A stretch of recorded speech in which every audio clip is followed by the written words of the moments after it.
In my opinion, 2025 EWC was way better than 2024 EWC. Oh, 100%.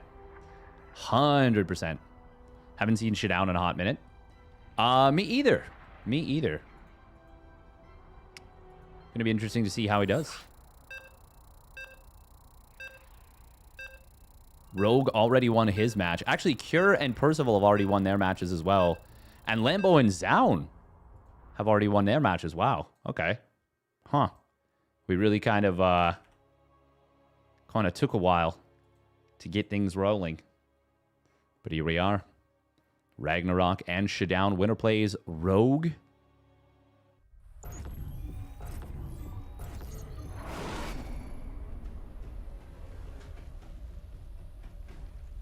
Here we go. Spawning down in the bottom right, it is Shin, but rocking his old tag, Ragnarok. And his opponent spawning up at the top left of Ruby Rock with a 13 pylon. Haven't seen this in a hot minute. It is SCBoy. So what you normally do these days is you send a second probe down if you want a hatch block. You send the first probe right away, and then you send the second probe down. I believe that Shin can just get the hatch down. Oh. Well, he could have. He could have. Oh, that's a huge blunder, actually, from Shin. That is actually a massive blunder. His hatchery is so late now. He's going to try and cut off this probe. I feel like at minimum he needs to kill this in order to just feel okay. He's not going to, though. Shields are already regenerating. And this is going to turn into a pool first that is late as hell. Like 20 seconds late. Oh my god, he can't even get... this early game is a disaster. SCBoy is actually... Well, he has completely bamboozled poor Shin. Oh, man. That is pain right there for Shin. I don't care how favored you are in a match on paper. Having a start like this does not feel good. SCBoy still got the Gate Nexus. He is going to build a Zealot. So in order to, well, be able to build a unit afterwards, he's going to have to basically just not Chrono. I wonder if he'll cancel this, actually. No, okay, he is going to Chrono in order to start the next unit. I said he needs to not Chrono. That was a total lie. The pylon was in time. A total lie.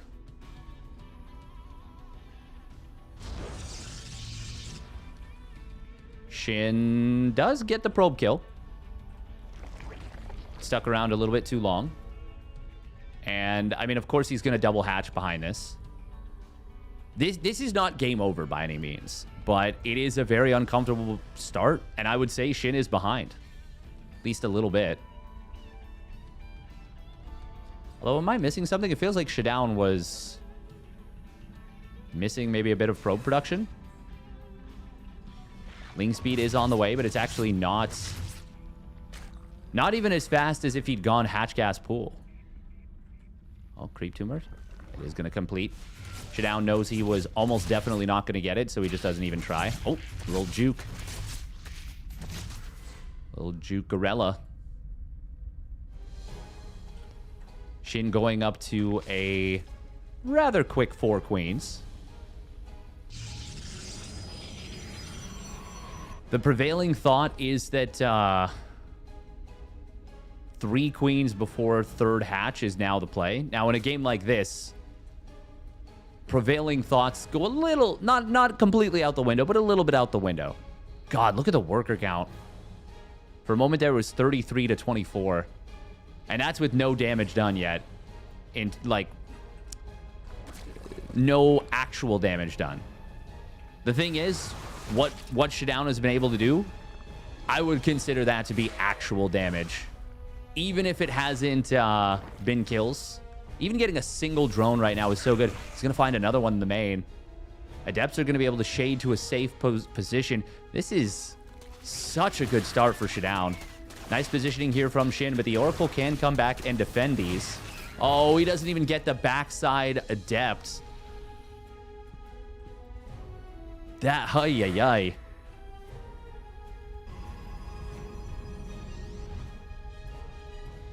It's a lot of little things, but little things add up. It is going to be a Glaive Adept play. Single Oracle into 4-gate Glaives. No, sorry, it is double Oracle. What am I saying? 3 more Adepts warping in at the 3rd base. Shin is building a Roach Warren upon seeing no gases at the natural. One of them will start up. That is a misdirect a little bit. Adepts are... Oh, this is a fake. Oh, he's kind of faking this out a little bit. Oh, but he actually shades forward, and this is not a good shade. Oh, this is a very bad shade, actually, from SCBoy. This is going to be an amazing fight for Shin. Well, all right. So, if he doesn't shade there, this is actually really good, I feel like, for SCBoy, because Shin responded to this with a lot of Lings. And that is not what you want against heavy Glaive Adept. These Adepts will get taken down. More Adepts going to warp in. Shin did drone up a little bit, and now he's droning up a lot. We got 3 Adepts hidden behind this, but most of the Adepts have died before Glaives is completed. And that is just not at all what you want. If SCBoy just doesn't complete the shade there and gets away with those 6 Adepts, I think he's in a phenomenal position because Shin committed to a lot of Lings. He was actually behind in workers.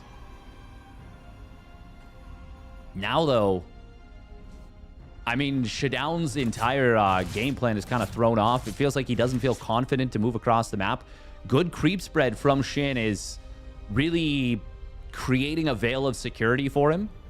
And it's making it feel even more so like SCBoy can't move out now. And Shin, as a result... Oh, okay. Well, we are going to see that move out now. 14 Adepts. But by this point, so many Roaches have been built, and this is kind of ideal for Shin with what he's going for, which is going to be a German taxi. Units trying to stay hidden here. SCBoy going to try and pick the fight against some isolated Roaches, and they did kind of get victimized by a misrally a little bit. Where are the Dropper Lords, I should say? Where is the drop? Oh, no, it's just going to be a creep highway. Okay. That works, too. He's got a lot of transfuse energy. Storm is crazy to try and get up to here. Shin going to keep some units at home. That should be enough to discourage this from actually committing. And I do like the addition of creep here. Creep tumors, I should say. I don't think you want to use too much energy. The most important thing, though, is to get the creep actually here at the front. This is unholdable. This is unholdable with what SCBoy has right now. There's no blink. He tried to sneak straight up to Storm, but that's not happening. And Shin is going to take game number 1. Oracle does fall. Honestly, even if it could have joined the fight without any queens there, it would have been a challenge to hold. Shin gets it done. Despite a very uncomfortable start to the game, it was all relatively little things. Relatively little things.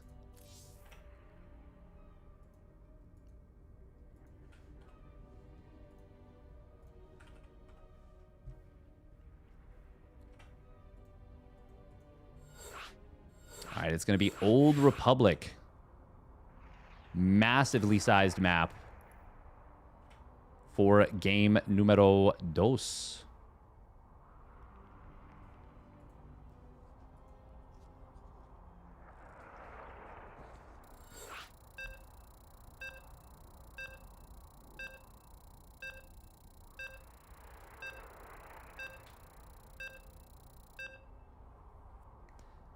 Yeah, I feel like if SCBoy just doesn't commit in with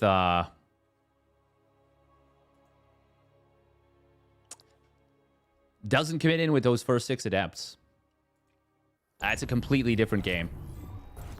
Then afterwards, SCBoy committed to a lot more adepts after Shin had kind of already figured out what was going on. Obviously, that's not just, you know, SCBoy making mistakes. That's Shin playing very well. But game is hard. Game is hard. Spawning down on the bottom left, it is Ragnarok, now known as Shin. And his opponent spawning up at the top right, it is SCBoy in the red. Of course, anytime you go for an aggressive move like what we saw in the previous game. Okay, this time Shin's going to get the hatch down. He's going to get that 15 supply hatch. This is why we don't see the 13 pylon anymore. Is because of the Extractor Trick 15 Overlord, which enables you to get down a 15 hatch. You're just cutting the drone. So you can get the hatch down 3, 4, 5 seconds earlier. Technically, I would say it's 4 seconds earlier. That would be what I would say. Because the average build time, which is to say you're not going crazy with the micro on your drones, that is going to be 45 seconds. And with the Tractor Trick 15 Overlord into 15 hatch, you're getting it down at about 41. So, 4 seconds. Doesn't seem like much. Makes a world of difference. And basically has erased the build that we saw from SCBoy in game number 1. And that's why it was so unfortunate that Shin didn't get his hatch down initially. This game, though, he did... well, I think he was anticipating what SCBoy was going for. And he did send the Overlord a little bit further forward. Saw the probe earlier. And, yeah. Bob's your uncle. You think Shin's going to go for a Ling Hydra all-in?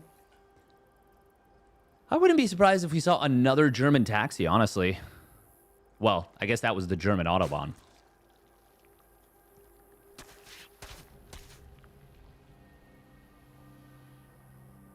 Someone was saying that, I think it was Harstem actually in a video, was saying he was really sad that StarCraft 2 isn't more like chess in the sense that you have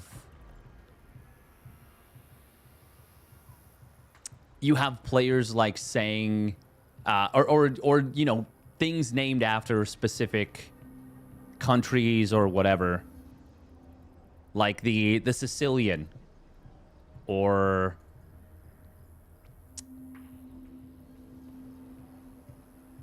whatever other stuff. I realized I don't know any other names of like country chess openings or styles. Thank you very much, Esquire SC2 for the tier 1 resub at 53 months. The Korean opening, the Korean Gambit.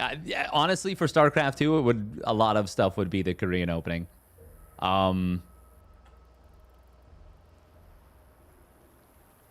Yeah.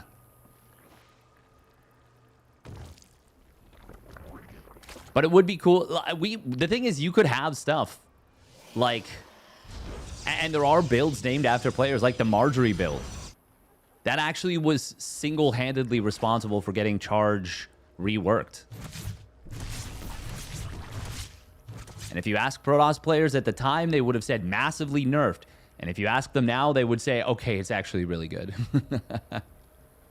I guess it technically was a rework, and it's like, dog, no, it was a big buff. It was a big buff to Charge. Unless it's sterile strats, then you get the Texas representation. There you go. The Texas Chainsaw Massacre. We're gonna have a double adept attack moving out to the left side. Really nice Overlord placement from Shin here.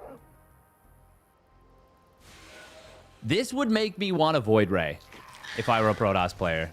I'd be like, God damn. He's got like 4 hanging Overlords. That is a classic one, Professor Nuggy PhD. Oh, nice pull against this Stasis Trappy. Going to be able to kill that off, of course, with the detection from the Spore. The Magnet build. That one, yeah, that one you're not really allowed to say too much anymore. I mean, you're allowed to say it. It's just, yeah, it's inconsiderate. Don't need to.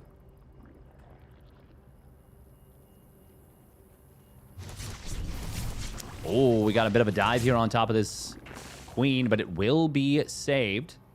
He actually probably could have killed that. He might have looked at the Queen energy and said that's enough for a transfuse. Oh, Shin actually getting himself a little bit supply blocked here. It is going to be a Hydralisk then. He built the safety Roach Warren. Builds the Evo Chamber. No upgrades just yet, though. This may very well end up being a Ling Hydra play. Oh. Oh, Roach Speed. Okay. Then is this going to be Roach Hydra? I mean, Shin is a Roach Hydra enjoyer. Hydra range comes down. He doesn't have the gas to start a +1 missile.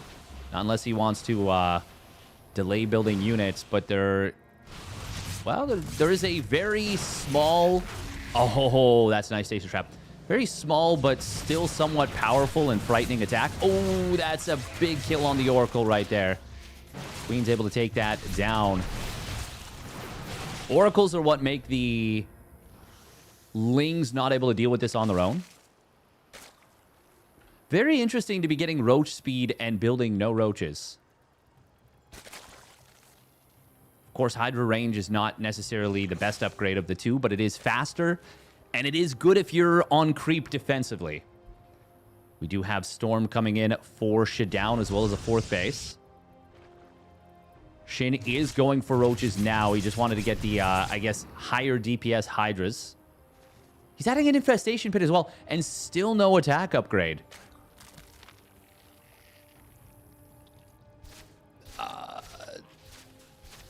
I'm actually baffled a little bit. This has to be for a Hive. But I feel like you can't play a macro game without upgrades.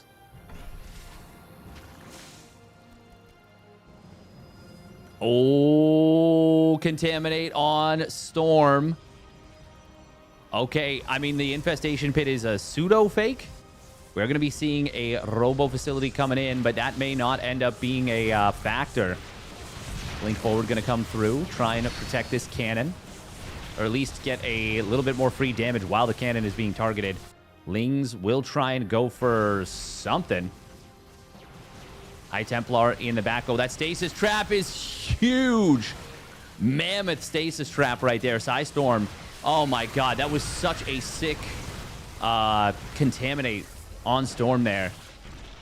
Shin may very well be able to crack the 4th base as a result. Finally starting up that +1 missile, by the way, after killing the 4th base, and maybe going to go for the Hive now. He also gets the Overlord Speed. Storm comes through, but it actually ends up doing almost nothing. And oh my god, he ends up killing one of his own Stalkers there with his own Storm. So it ends up doing something, but it's not the kind of something he wanted. Shin, I don't know about committing in here. He's in a really good position, but he does not need to force the issue. +2 weapons, though, is close to completing, and I suppose he doesn't want to wait for that to come up on its own. The thing is, attacking up a ramp, even from 2 angles with the rocks down, attacking up a ramp into Storm, even if it's from just one of the sides, feels very bad. He is going to try and force the issue, though. Well, I'm as surprised as you guys are. Attacking up a ramp into Storm, not turning out well. Who would have thought? Putting Shutdown's Blink Micro to the test, and Shutdown is certainly up to the task. Now I feel like this game gets very scary for Shin when it was feeling extremely good.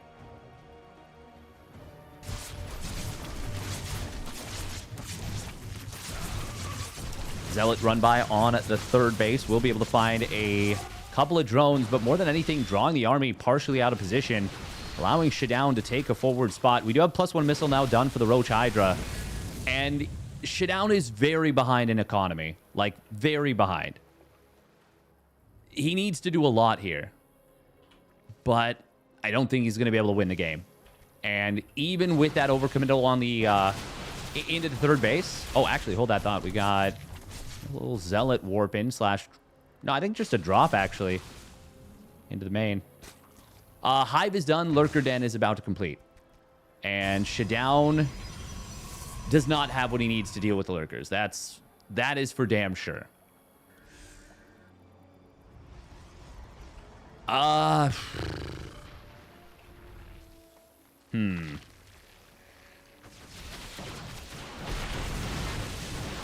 Feel like he just needs to go into Tempest and hope for the best. Like, I don't think trying to attack is the play. Oh, God, definitely not.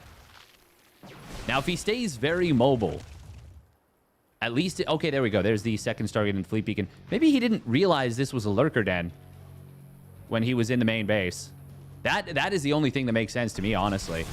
Revelation will tag a lot of these Lurkers. You can storm them, especially before range is done. Oh, Shin awkwardly reburrowing one of the Lurkers back in range of the storm. Does still take 2 to kill it. Oh, Spore just killed a big warp in.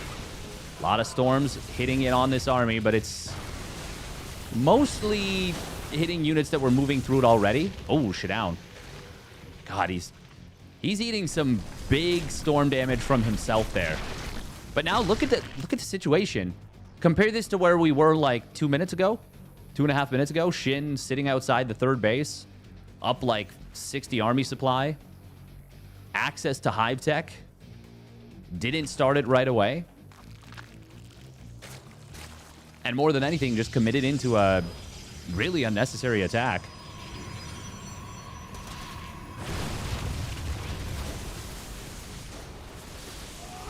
Ooh, these are... Oh, God, the Lurker Spines.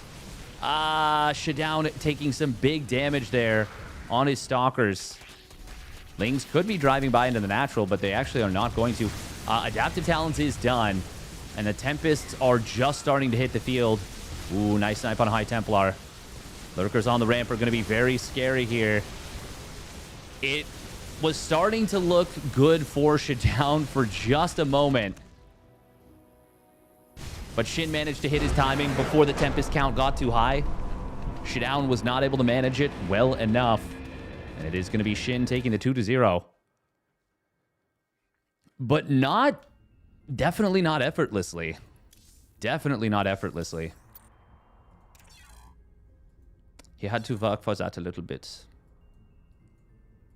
Oh, I had to work for it a fair bit, I would say. Now it's going to be Rogue versus Shen.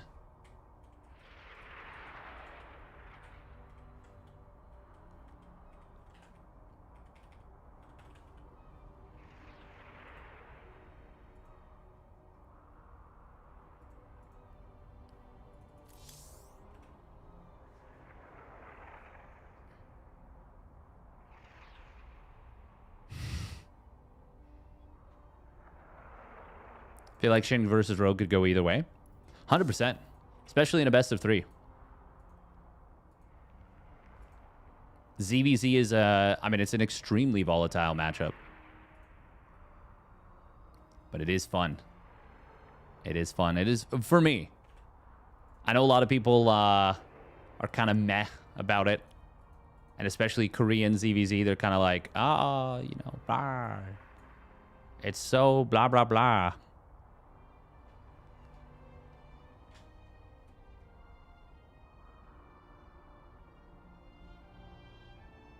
Welcome, David and Ferrologics on YouTube.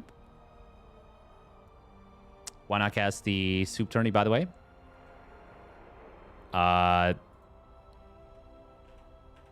could cast ASL. I certainly could.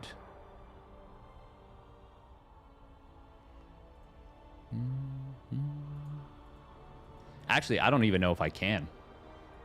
I think you have to get the rights.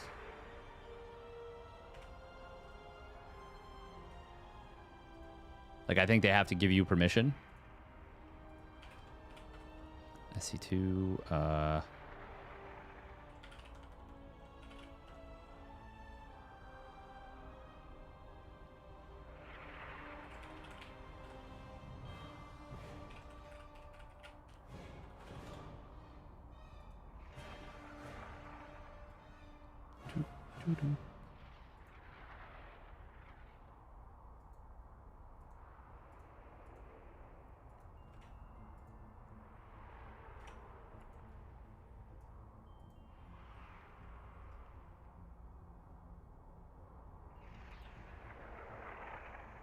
When it comes to Ling Bane Wars, it's a grenade fight or even a dance.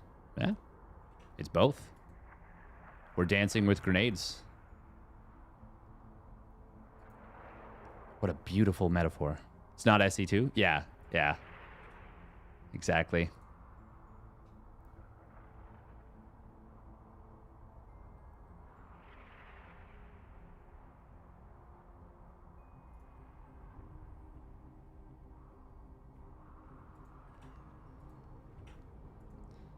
Do do do do do do. Oh wow, that's why. Okay, I was like 27 and 28, but that high of an advantage. That's crazy. But obviously, that makes a lot more sense.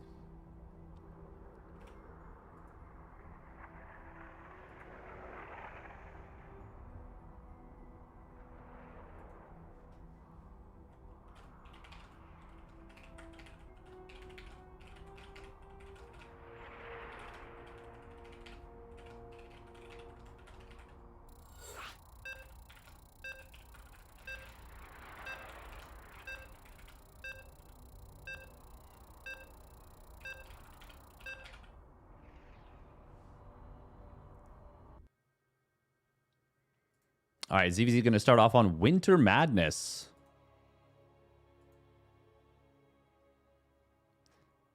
That's kind of cool. 66 and 44 and 27 and 18. They, even though they're not the same percentage exactly, they have a feel of symmetry to them, which is kind of cool.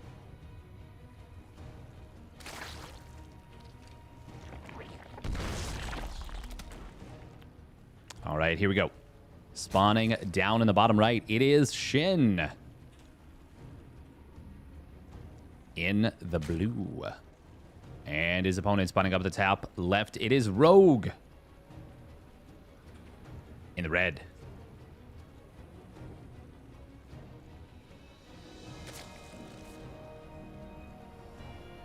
We got an early morning today.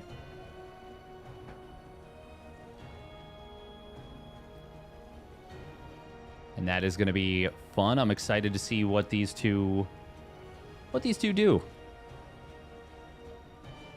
Funnily enough, I actually forgot that this was happening today. But I just happened to not be sleeping very well. And woke up and then, like, you know, kind of went out, had an apple. Came back. Was like, I've been not bringing my phone to bed, but I was like, I'm gonna, like, you know, try and distract my brain, get myself to settle. And I looked at TL and I was like, oh, okay. I'm in Pacific time zone. No, I'm in EST, Eastern Standard Time. Actually, now we're EDT, Eastern Daylight Time, Daylight Savings. It is currently 7:57 a.m. But, yeah, I got up at like 5 a.m. Well, actually, I was back on my phone in bed at 5 a.m. I got up at like 6 a.m. But I was awake. I've been awake for a while. Best time? I agree. I agree. Honestly, I think it's just what I'm used to, you know?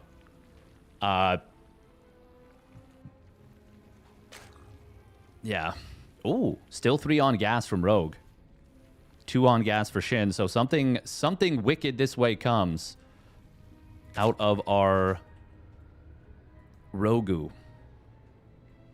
No third hatch just yet. Oh, nope. It is coming down just an eensy bit later. What is he planning to do with that extra gas? He's not going to go straight layer, is he? No, it's going to be an Evo chamber. Okay, based on the amount of gas he's got, I'm expecting Carapace. He may need to do a Ling Flood to be safe against any kind of Bane play. But Shin is not checking his natural to make sure that a Baneling Nest was plopped down. Your base is under attack. Maybe that's something Rogue has identified. Also, Shin tried to be a little bit greedy on cutting a set of Lings. And Rogue's been able to put a lot of pressure on this hatch as a result. It is going to be that Carapace upgrade.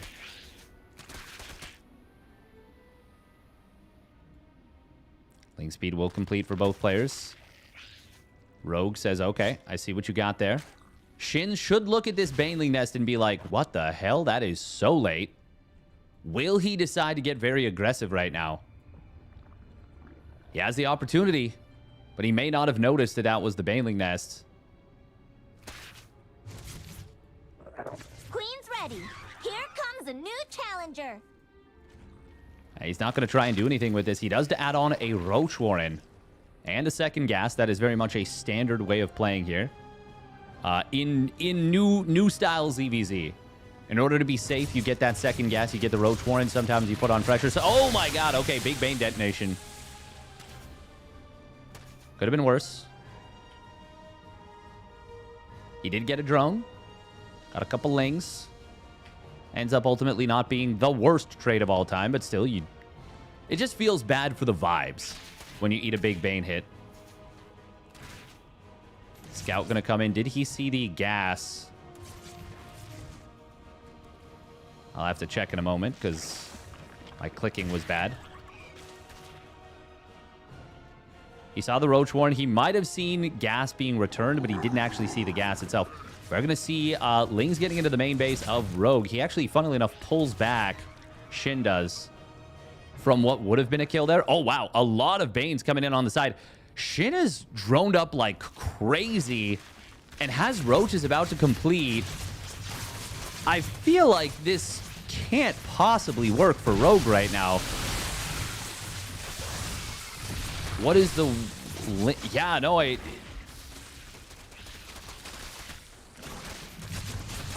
mean, maybe... Yeah, I don't really know what to make of this. Oh, he will get a wraparound on some of these Roaches, but there's not enough yet. He needs to get a crazy amount of damage with these Banes. And the drones and the natural are in some danger. They're in a lot of danger. But anything short of like 10 plus kills is nowhere close to enough. And... okay, Rogue is just now starting to drone up. He will have the +1 missile on the way. If he'd at least killed the third, this would be potentially playable. The +1 Carapace is actually completely useless against Roaches if they don't have +1 missile. It's very good against Banes. It's very good against +1 missile Roaches. But against just Roaches, it's the same as fighting 0-0 Lings versus 0-0 Roaches is the same as 0-1 Lings fighting 0-0 Roaches. Now, obviously, it's very nice that he's going to have the 1-1 eventually.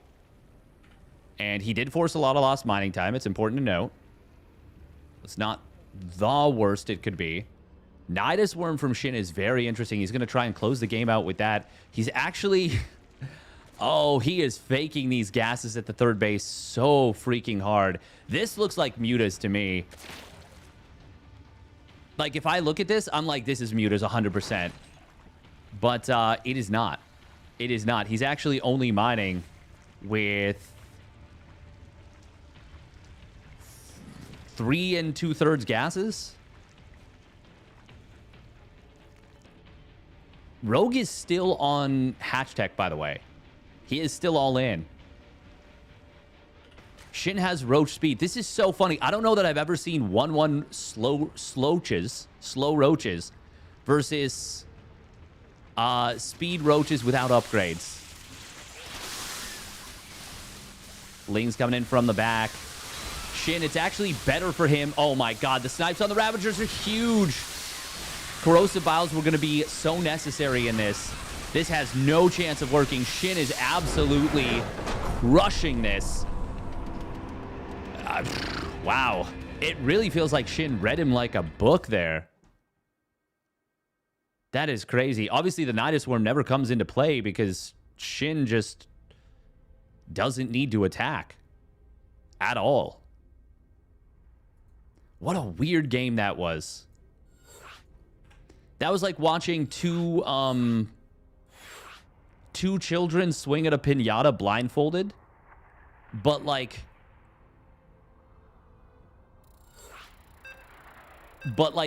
every time they missed, they hit their dad in the nuts, but their dad was themselves in this position, in this time, you know? I was playing for late game, but then he died. That's such a good uniquote. Oh, I love that one.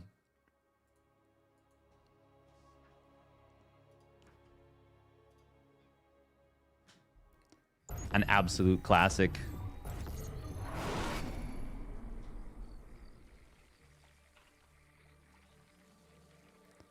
I hope Rogue puts up I don't even want to say a better fight. I hope it's a better game in game 2.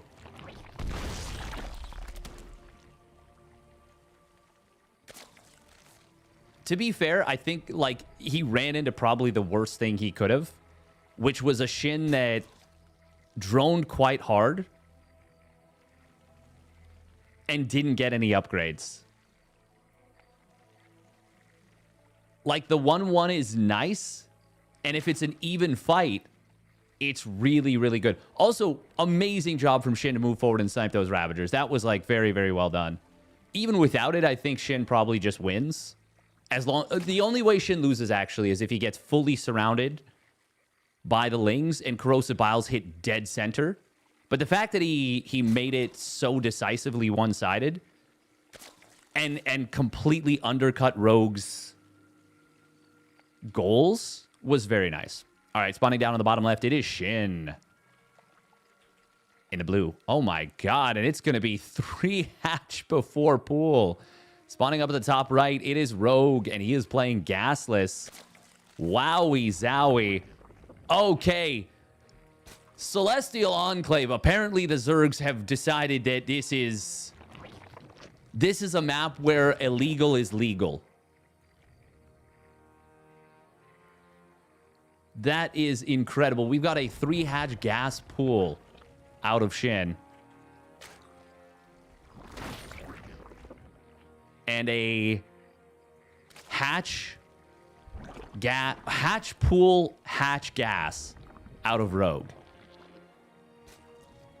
Now, Rogue is going to have much more security in theory because he's only got this ramp to cover and technically this. But, I mean, Zerglings don't kill this fast, and roaches getting across the map is a bit of a pipe dream. The only way you're breaking that down is with proxy hatch spine. And by the only way, I mean the only way early. So, yes, there's more security, but neither player is going to be getting hyper-aggressive, so Shin's build is just way better. Now, Rogue will have a moment where his double inject pops. Actually, no, it's not going to be double inject right away. It's going to be one and then the other, since he went, once again, hatch pool, hatch gas. The second hatch you build slows down the second queen. I remember playing hatch gas pool, or trying to, in every ZVZ at the beginning of Legacy of the Void.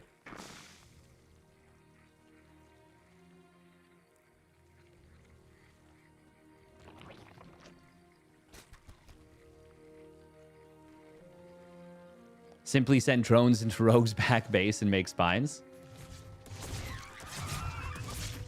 I mean, if it had been a 12-pool drone pool, this game would have been over. There's no doubt.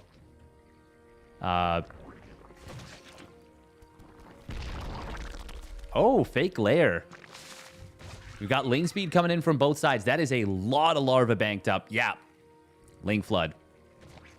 Ling fluttery do. Meanwhile, +1 missile coming in for Shin. It feels like they have both gone for a very funky mind game. Okay, this is the kind of game where you are happier to get Carapace. But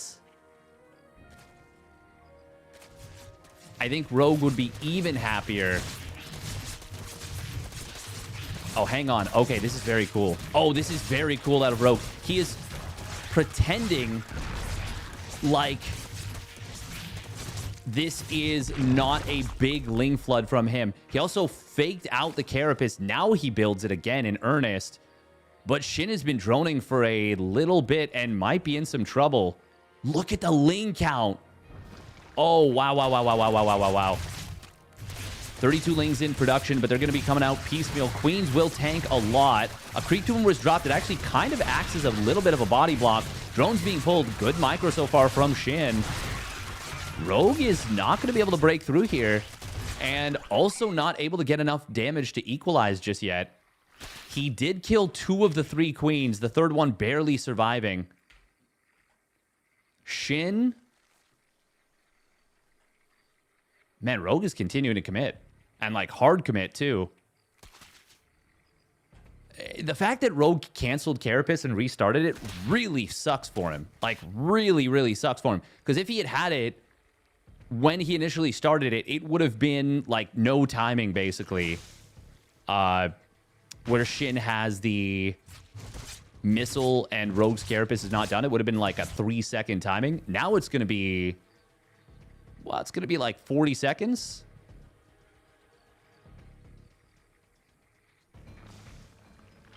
Shin does enjoy a small eco lead, but certainly not non-existent.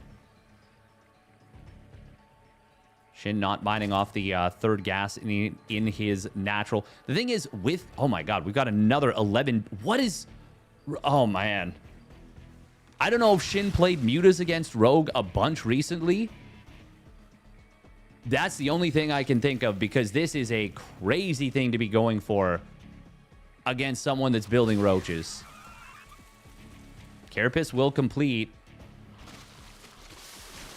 Oh, there was a gap in the roaches. Lings will get on top of this.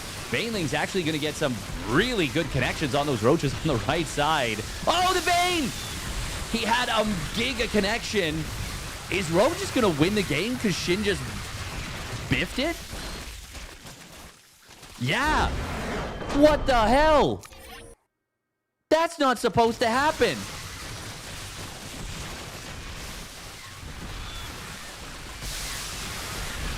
This was not supposed to happen, guys. This was not supposed to happen this way.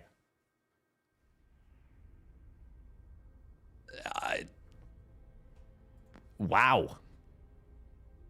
Well done by Rogue, but also Shin, my guy. Even just like an extra Evo chamber at the natural to just choke up the roaches a little bit more. Keep the other roaches in the mineral line. Maybe send the Lings across the map. Didn't split the roaches at all. He didn't split the roaches on the right side at all, so they were all getting hit completely by the Banelings. And on the left side, he just barely let the Lings through.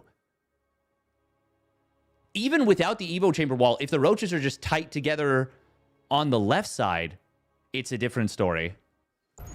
That's a toughie for Shin right there. No other way to say it than his defense kind of just crumbled. Not trying to be mean about it. It just that's how it happened. He had the units he needed to hold that 100%.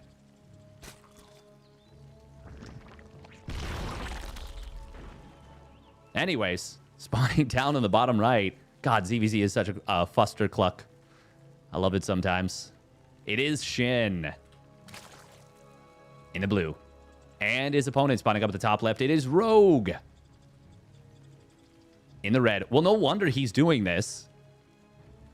He's feeling good about this because it, I mean, it worked.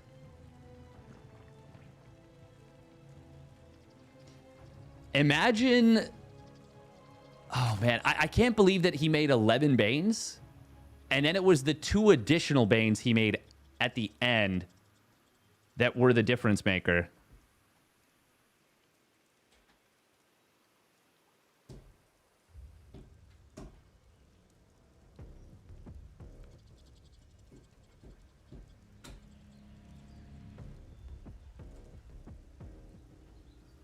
Sorry, guys. There was a spider on my desk. Rogue was going for the late game. Well, in that one, he most definitely was not. But, nice me. That was just such a weird game, though. Both of their openers were so metagamey.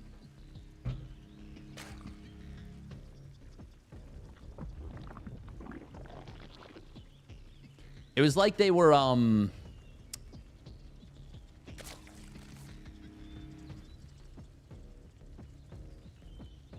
It was like they were both trying to do a magic show for children. Like they got hired to do a magic show for children. We're going to do a Hearthstone metaphor right now. They got hired to do a magic show for children. But then they showed up and it was like a conference, like a business conference. And then they were just like, well, I'm here to do a clown show. I don't know what else to tell you.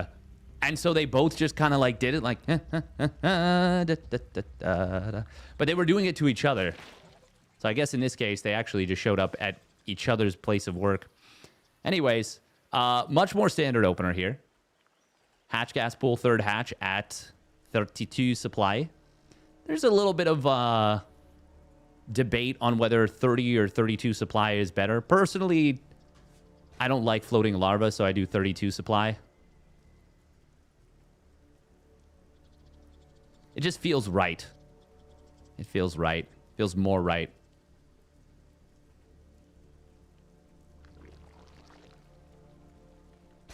For a comedy parodying the Prestige, I like that. We do have a sneaky Ling here on the top from Shin. God, if that's what Korean ZVZ is like all the time, it must be really unpleasant to play. Both players going for a little bit of a Ling flood. How much are we thinking? Usually the standard number is like 8 to 10. But it looks like they both decided to agree upon 12. Rogue will build one extra... Oh, no, never mind. There's two extra Banes. Or 2 Banes for both players. Oh, no, it is still... Yeah. Oh, Shin, though, is going to get the... No, it's Rogue. Oh, my God. I had it backwards. It's because I saw Shin on this side of the map with a blue Ling.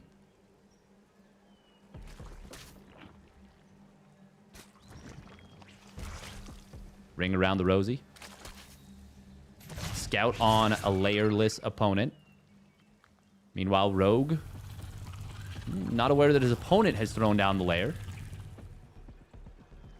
Evo chambers at a similar timing, but it's a hidden Evo chamber from Rogue. Oh, is this going to be the +1 missile hatch tech roach play? If it is, what Shin is doing right now is very good. No, never mind. There's the layer. Okay. Shin's layer is fast enough for this to be mutas, though. I doubt it. I don't think it will be. Maybe it... Oh, he's faking it. He's faking it again with the double gas at the third.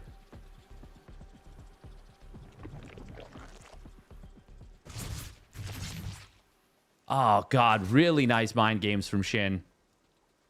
Superb, honestly. Superb.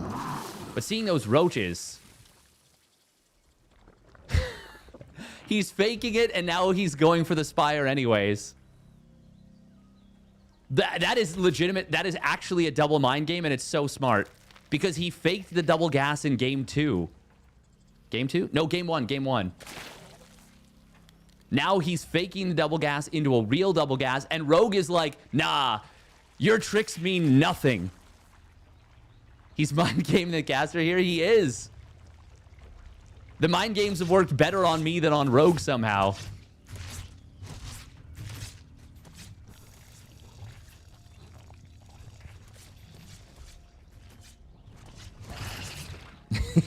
Welcome, Cyril. Tell me this wasn't a double fake out, though. I feel like it was. But like now I don't even know. Because Rogue immediately knew. But like you wouldn't get the gases at your third before the gases at the natural unless you were trying to do something really, really funky. Oh my god, Shin scouts the Hydra Den and says it is time for Speed Banes.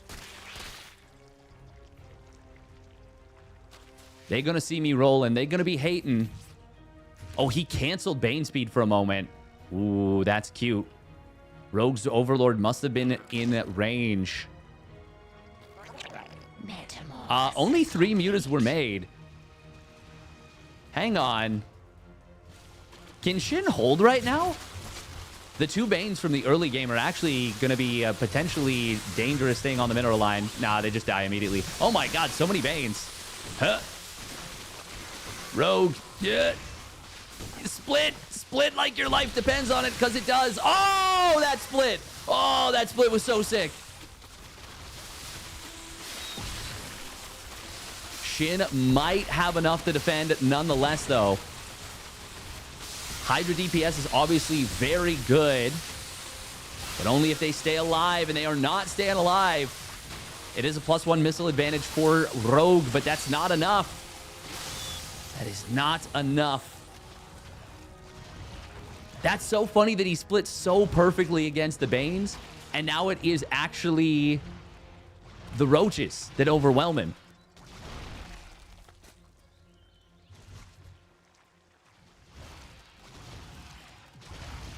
+2 missile is very far along, but it's not done yet. Shin just completed his +1 missile. Even though this looks not pleasant for Rogue right now, this is still winnable. Oh, nice snipe on a drone. But it is not going to be easy. And if Shin does go with a big Speed Bane attack, it is going to be potentially very, very difficult. Rogue is continuing to build Hydras, and that is not going to be ideal. Okay, Rogue sees a lot more Banes morphing in, and he sees Bane speed. Oh, that is such an amazing scout for him. Also, Overlord speed is done for Rogue, but it's not done for Shin. And of course, the Hydras are going to be a little bit of a nuisance. Did he lose the first Overseer? He did, but he's trying desperately to keep the second one alive. Rogue has got to be really, really careful here. I don't think you want to attack before you're maxed. Not with how that previous fight went. Hey, thank you very much, sort of, for the raid. Thank you. Appreciate it very much. Oh, 3 Roach hit squad on the top side. You have missed a doozy of a mind game, Mr. Bergman.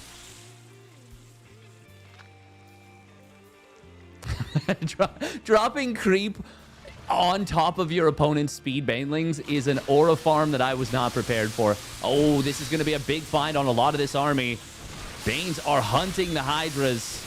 It's an ultra chaotic fight. I legitimately don't know which way it's going to go, but it looks like the Concave is going to be good enough for Rogue. He's got the +2 missile versus +1, and that is a big difference maker, and it will be a crushing victory for Rogue, in fact.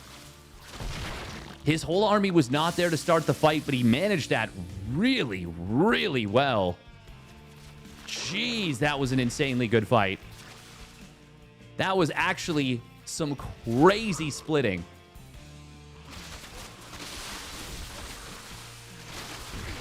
Oh, nice file on the morphing Banes. And at this point, they're not even going to be able to come close to connecting with the Hydras. And even if they could, it wouldn't be enough. Shin will have to tap out Rogue. Yeah, we got to rewatch that fight, because I feel like he almost baited Shin into taking that fight. by having his units kind of split up.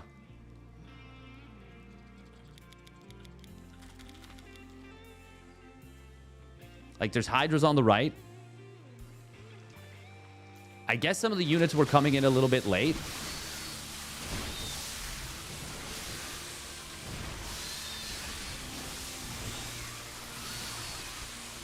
Damn. The Hydra hit squad on the right side actually baited all the Banes in, and he split against them so well. That was so well done from Rogue.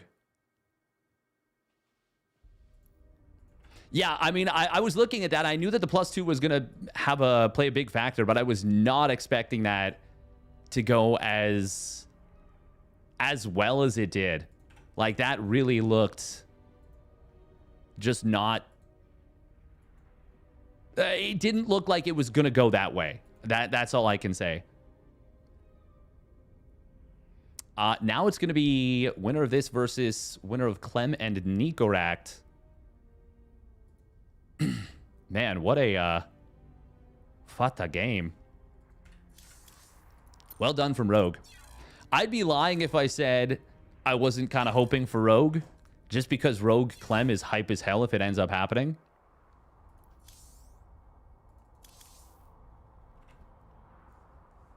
Also, Lambo took down Zound 2-1.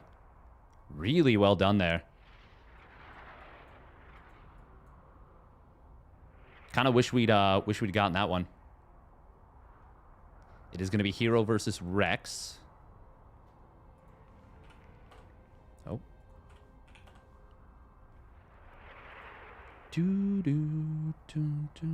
Oh wow, Cristiano took a game off of Sola.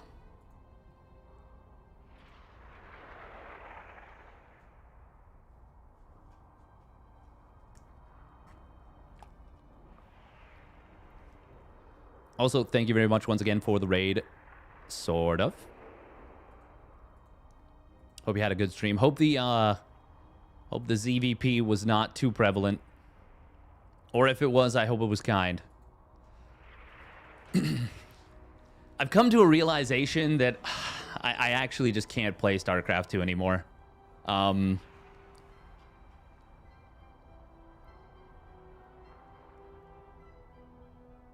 I can't keep myself from having an ultra competitive mindset.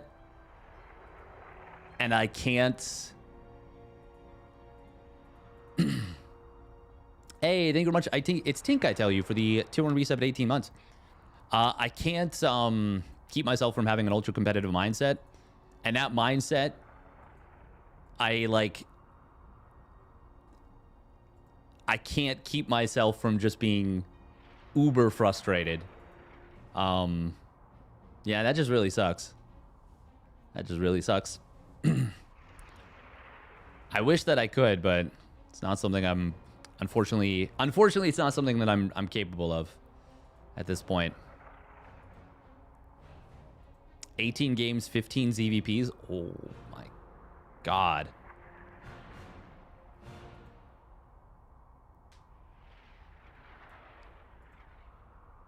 Just don't lose.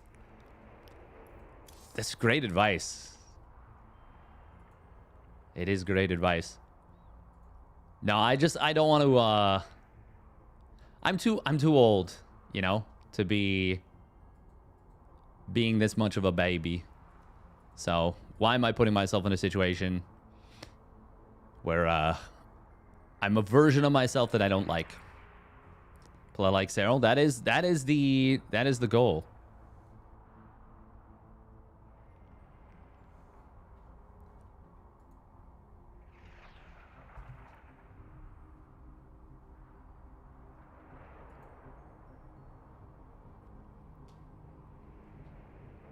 Yeah, that's yeah. That's a lot of protons. A lot of protons. I'm still gonna do what I can to obviously cover StarCraft 2. Cast it. But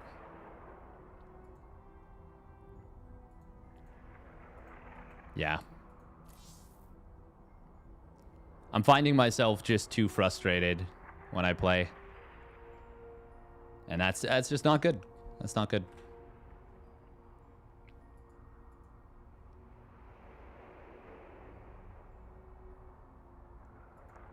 bop, bop, bop, bop, bop. Invest in desks to smash.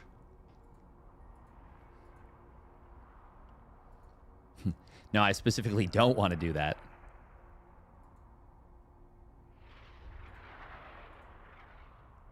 I mean, this is a game that is just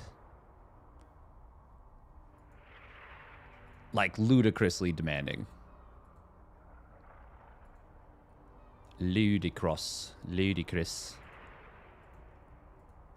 Let's take a look at Clem versus Nicorakt. Rex took a game off herO. Damn. Well done, Rexy. Rexu.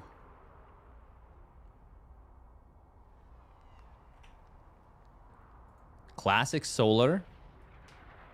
herO Lambo. Cure Beyond. And Rogue versus winner of Nicorakt Clem.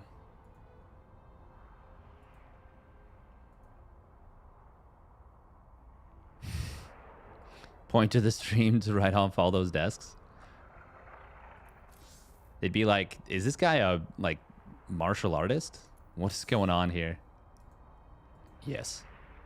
Yes, I am. What do you think, chat? Should we grab herO Lambo, Classic Solar, or should we wait for Clem Rogue? Looks like Wardy is interested in Clem Rogue.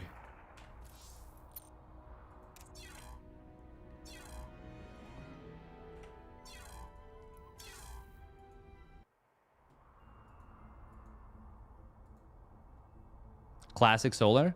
To be honest, that's the one that interests me the least. Yeah.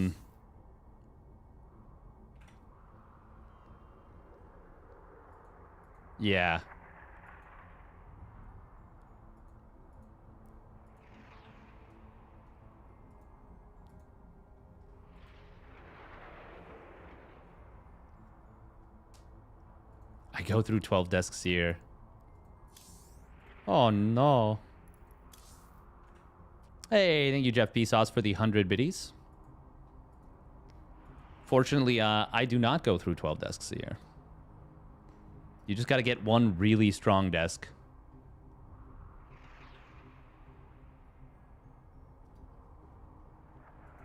I think it would be neat to see Lambo herO. I think it would be neat to see that one.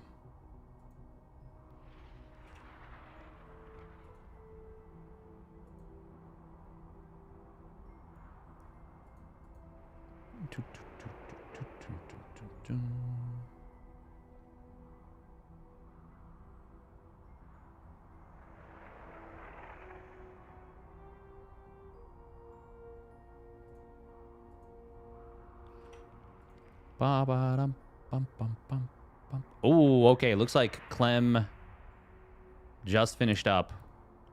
Oh, we gotta go Clem Rogue then. If it's ready, which it is, we gotta go Clem Rogue. Because Lambo herO is still gonna be played with ping.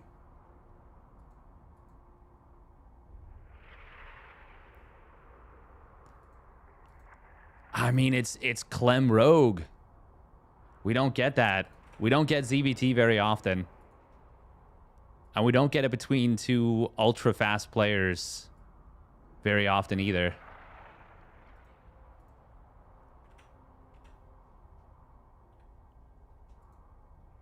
It's simply too good.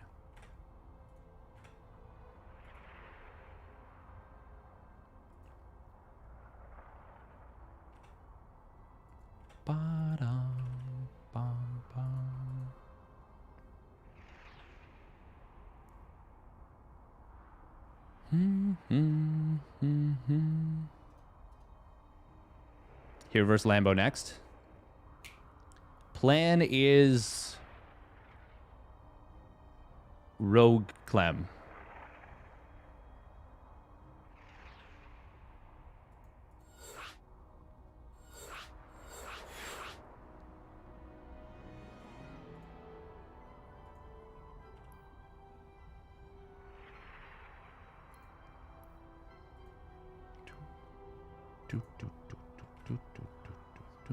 Welcome, How May.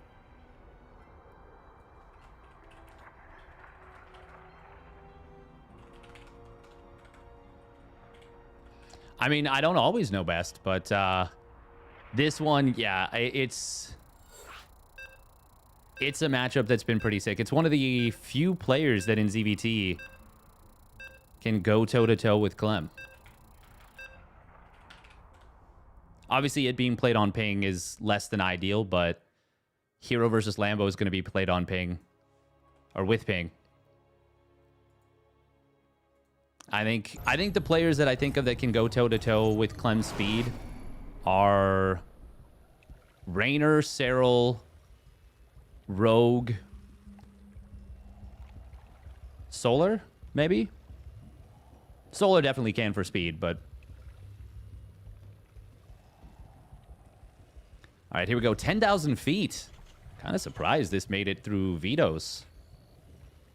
But... guess it's not the craziest thing in the world. Spawning up at the top left, it is Team Liquid's Clem. Melem. And his opponent spawning down on the bottom right, it is Rogue. In the blue. Oh, I'm just talking about Zerg players, Thorn. Just talking about Zerg players.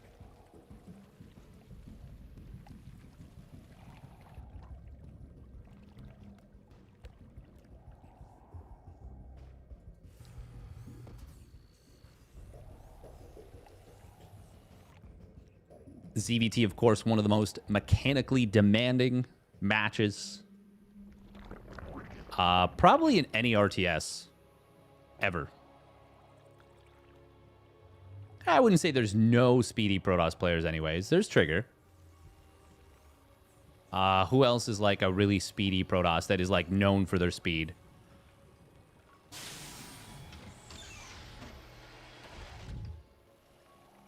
I think herO's quite fast. I think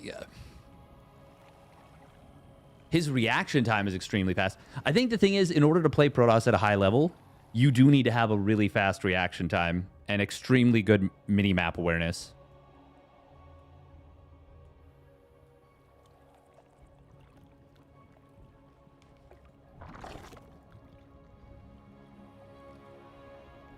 They don't need speed. Not the same way you need it for Zerg and Terran, especially against Zerg and Terran. For Zerg against Terran and Terran against Zerg. We're going to see 6 Lings being popped out by Rogue. He really wants to make sure that there's no issues. Clem will go for a block on his opponent's 3rd hatch.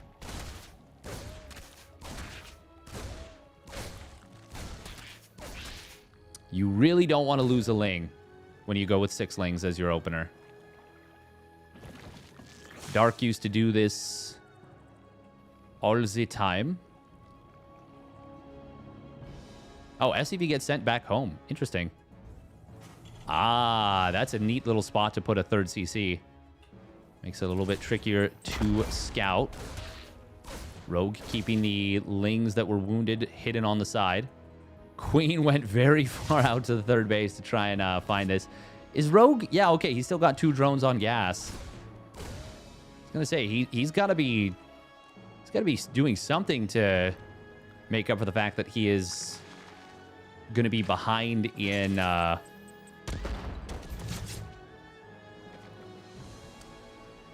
behind in the hatch timing. Ah, that's a very fast layer. This smells very much like Ling Queen Nidus. Lings will look for a wraparound on this Reaper. Oh, he's going to get it before the Hellions show up. Nice kill. Could theoretically have hidden in these shrubs and tried to ambush a potential move forward.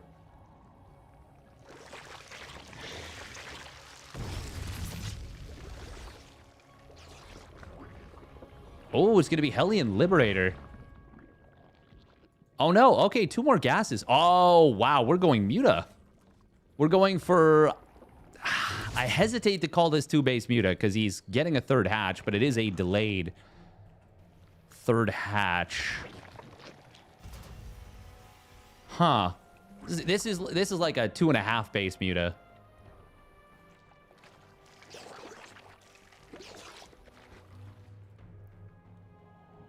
Oh, just kidding. It's not 2.5 base Muta at all. This is this feels like Rogue's been watching some Hearthstone videos. It's not the same build order, but it's the same concept. Extremely early Hydra Den.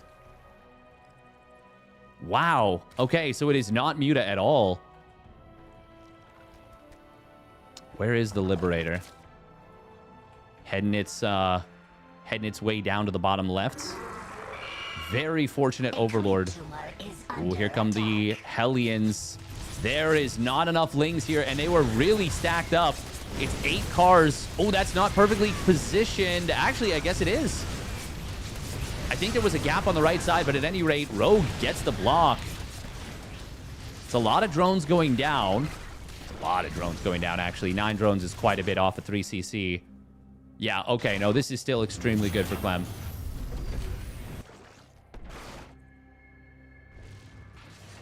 Liberator picks up 10 kills. Not sure how many of those were drones. Did he get any? He got a queen. He got... I'm going to guess some larva, probably. If Rogue had not... No, there was a tank made. Okay. I was going to say, if Rogue had not made any drones and had just gone for a counterattack, could he have found a lot of value? Clem was cognizant of the potential of that. And so he went for the quick tank, adds an additional one. And even building a bunker right now, he recognizes that there is a little bit of danger. This is really interesting. Mio Micah used to do something vaguely similar to this with the fast Carapace. It was a very different way he went about it, but ultimately the idea was quickish Hydras into a single Evo, into additional upgrades from there. You add the second Evo quite late. Scan comes down at the third base. Actually does see the infestation pit. Rogue has recovered quite nicely, I would say, in terms of drones. But his fourth base was not super fast. His creep spread is pretty darn good. Oh, that is a late armory here for Clem. That's going to cost him in terms of the upgrade timing. Not super, super late, but late enough to slow things down. Maybe 15 seconds. Still, 15 seconds in StarCraft 2 can be a lifetime. Ah, single Infestor. We've also got a very fast Lurker Den and Hive. Clem. Maybe stimming forward here. Both Hydra upgrades are done. 4 Infestors on the way.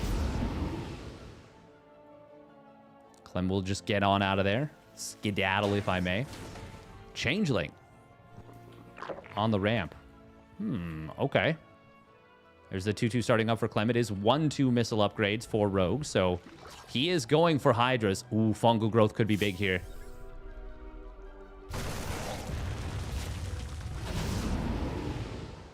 Nope. Clem's going to be able to get away. Funnily enough, the scan, while killing some forward creep tumors, didn't get the active ones. Because there was another one behind it, and then the one on the right. Clem kind of gets away with something there a little bit. Oh, wow. He is going into mines, despite the fact that he's seen a ton of Hydras. That is going to be really bad, potentially, against a very fast Lurker play. Ooh, Infestors? Okay. Ling does give a bit of information, but Rogue, not paying attention, is going to lose one of the Infestors. Fungal growth, though, will come down. Loses the second Infestor. But at least he gets all of the bio. Siege tanks through the middle are going to have a really strong position. This is one of the many reasons why I'm not a big fan of this map against Terran if I'm a Zerg player. Rogue, man, that is a really fast Hydra lunge. Like, yeah, very fast.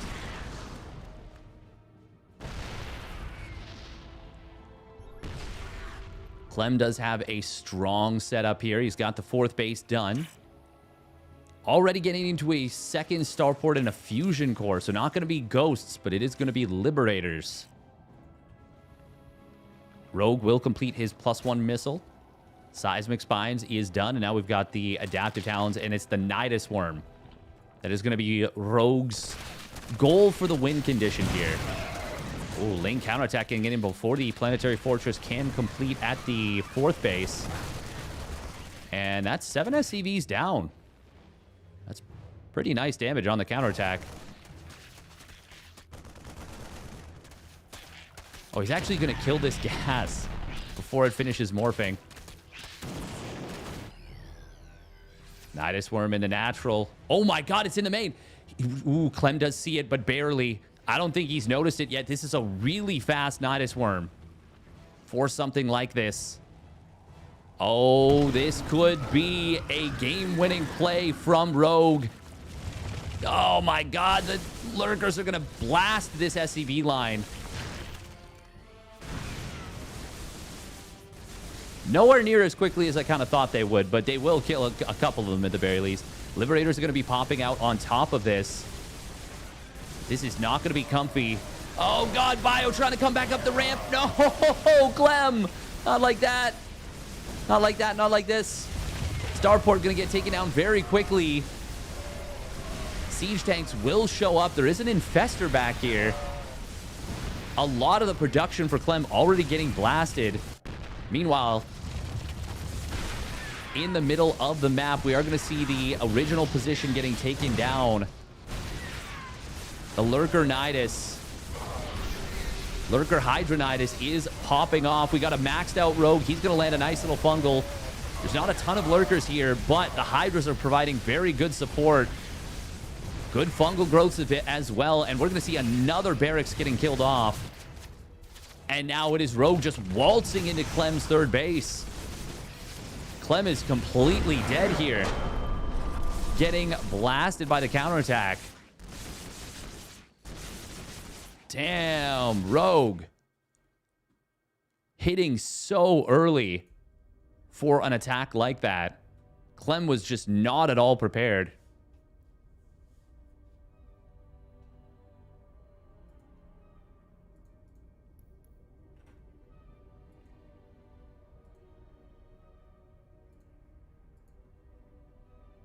Rouge the Goat.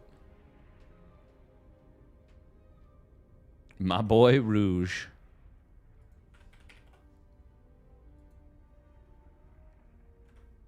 Ah, that's so tough. Like, the Nidus Worm was just an eensy bit late. Sorry, not an eensy bit late. It was an eensy bit unscouted. Nothing can be it's either a yes or a no, so it just was unscouted.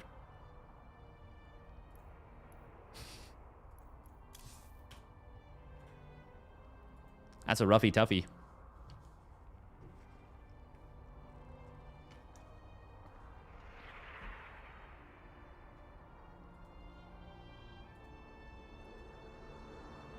Sometimes my brain does funny things.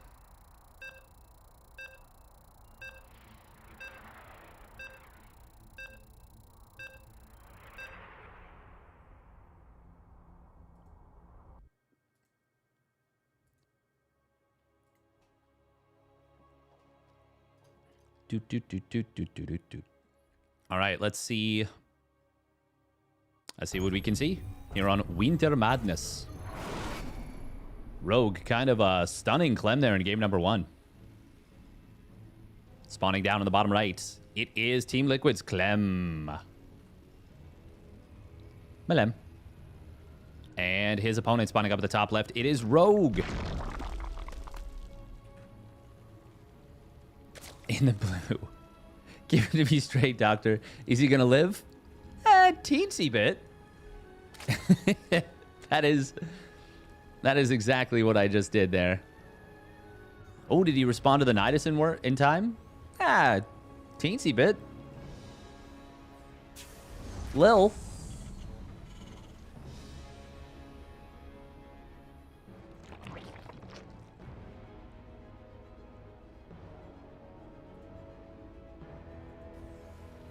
Kinda.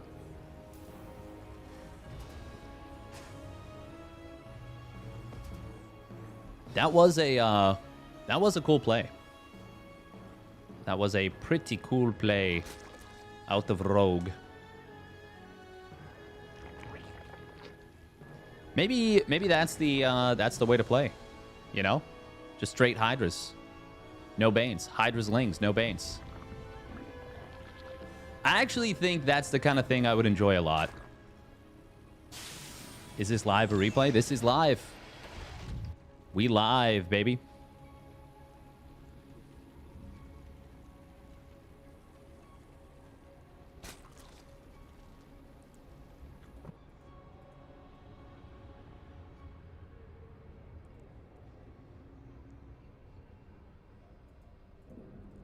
That was a really great way to respond to that push through the middle too.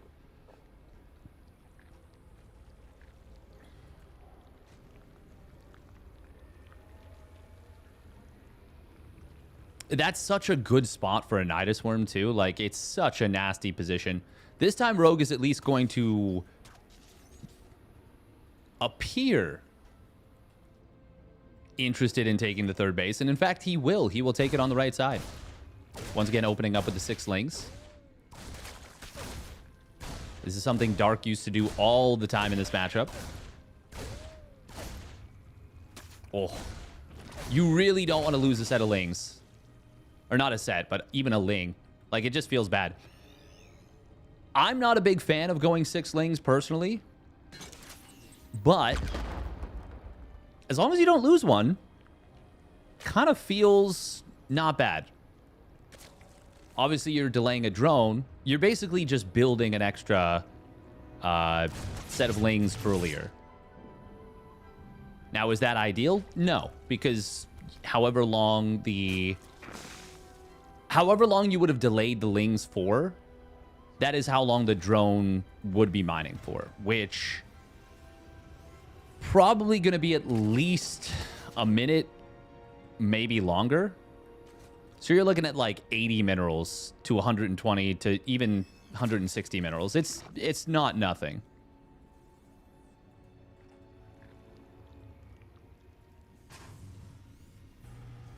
We're going to be seeing a 3CC 2-on-1. A bada boom bada bing. The Clem go-to.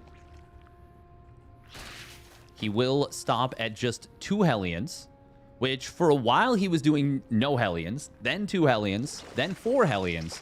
And now it looks like he might be starting to mix it up again a little bit, which I think is important, because I think if you get too predictable, players will just be like, oh, you've built 4 Hellions, you're doing this. Oh, you've built 2 Hellions, you're doing this. Now, Terran is very build order dependent. Like, very, very build order dependent. But I do still think it's important to be a little bit misleading with your builds. Honestly, all the races are build order dependent. Dedoy. In a game where execution is super important, it's important to execute well. Wow, thank you, Steadfast. Oh, Clem was going to shoot his own Reaper to get the kill on the Tumor. Was not able to do so in time. Or just decided not to. Meanwhile, it is going to be a fast armory. This is going to be Hellbat Marine Stim. And it is going up against a very fast double upgrade rush from Rogue. As far as build orders are concerned, it doesn't get much worse for the Zerg player. The only way it could be worse is getting supply blocked at 82, which is exactly what happens to Rogue here. Now he's going to have a lot of queens. 7 queens, a lot of queens. It's going up to 10 queens. That is actually ludicrous.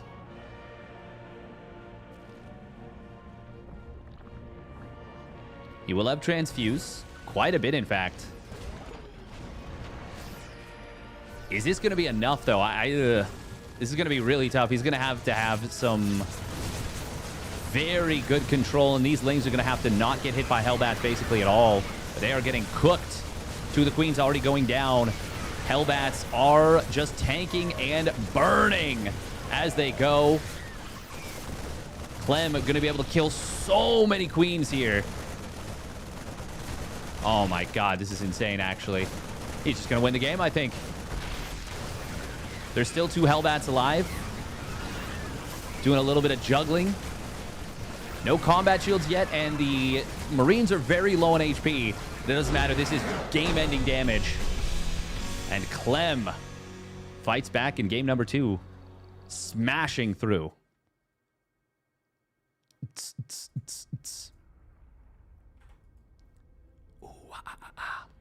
All right. Game number 3 coming at you in just a moment. We're going to run a quick minute and a half of ads. We're also going to put up a prediction. Who will win this game 3? Because I forgot to put up a prediction for the whole thing. Like a fool.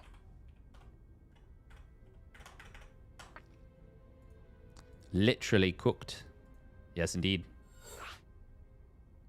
All right. White Rabbit going to be game number 3. This will be played on West server.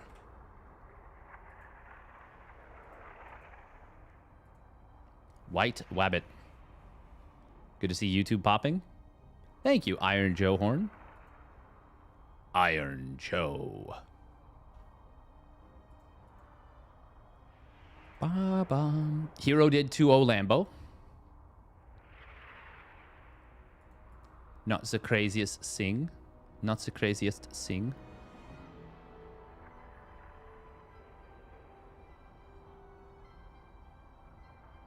Yeah, for something like that. Oh. Looks like... Oh, it was Mothership. Okay. I was like, man, that's really surprising that he let White Rabbit through. Like, I feel like if you're going to let a map through, it's going to be 10,000 feet or White Rabbit, not both. White Rabbit just has some insane spots for siege tanks.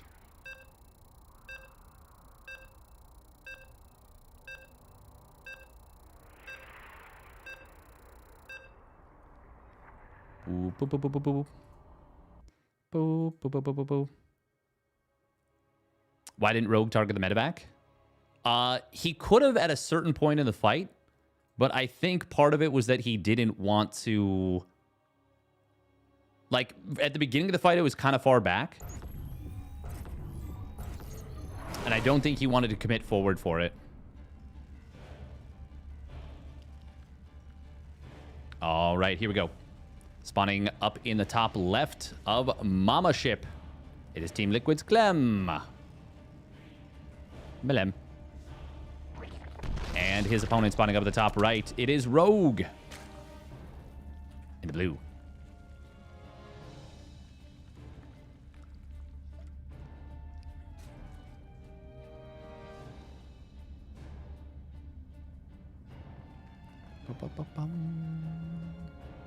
I was kind of hoping this would go to a game 3. Hopefully we will get a macro game here. By the way, it is going to be an Extractor Trick 15 hatch. Okay. Nifty, nifty.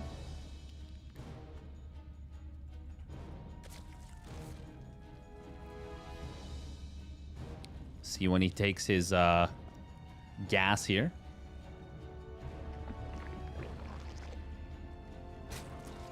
Some players will take an Extractor Trick 15 hatch and then still go for like an 18 gas, 17 pool.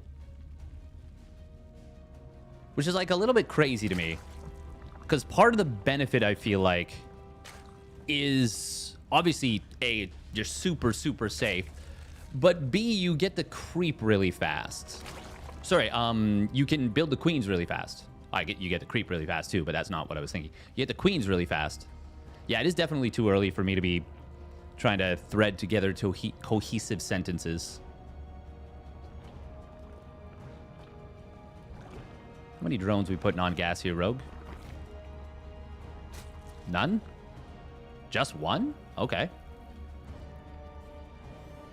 Clem is going to scout the correct position for Rogue. Why don't I cast Pegasaur anymore? Last night I was a little bit busy, but in general, it's tricky.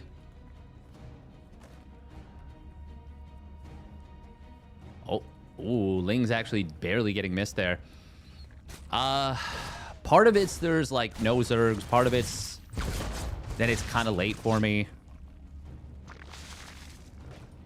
Really nice snipe killing a drone there.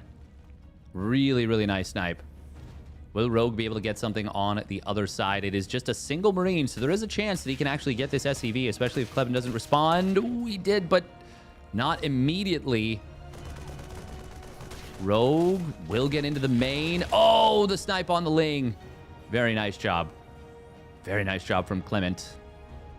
Clement Desplanches. Rogue didn't get far enough in to see the second gas, actually.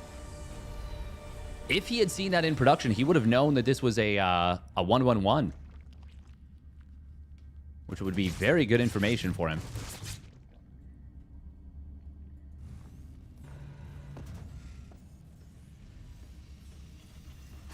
He has problems with Wednesday. Well, it's technically Tuesday for me. We are going to see a very fast Roach, layer in Roach Warren. Oh, wow, that actually got far enough in to see the layer. Command center upgrade complete. Didn't really think that that would be the case. I was going to say, I wonder if we'll see anyone use the Miko system. Which is, of course, a very quick layer. By the way, my original wake-up alarm just went off. My normal day wake-up alarm. Kind of funny. Sometimes I wake up before it, but yeah. We're going to be seeing a Cloaked Banshee opener, but he actually stops at 4 Hellions. That is really uncommon. When opening up with a 2 command center opener. But this is a 2 base push. Oh wow. Oh wow. On paper, Rogue is really well set up against this. Fast roaches, fast roach speed. Will be a single engineering bay, but we've already got an Evo chamber done for Rogue. Let's see what he goes for, if it's going to be fast carapace or yada yada yada. No cloak yet for the Banshee, and the Spore Crawler at the natural will be just in time for cloak.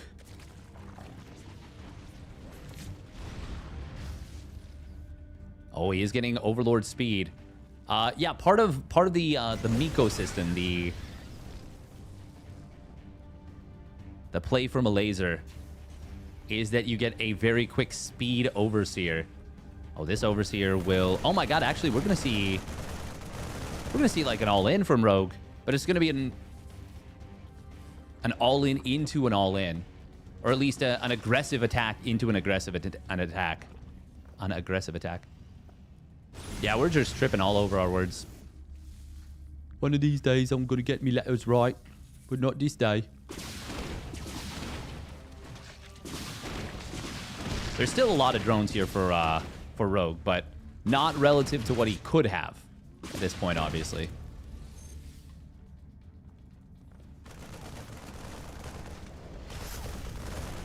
Huh. That is an Overseer with Contaminate. He's actually got a second Overseer with Contaminate available. If he can prevent this siege tank from coming out... Oh! He thought he was getting stim. He was getting combat shields. Meanwhile, drones on the other side of the map. 5 of them getting picked off there. Banshee's still alive. Siege tank. Oh, getting a couple of big shots. Rogue, hello. Ugh. Very late on the pullback. Does end up losing one of those roaches. Another drone getting picked off. Nice job from Clem.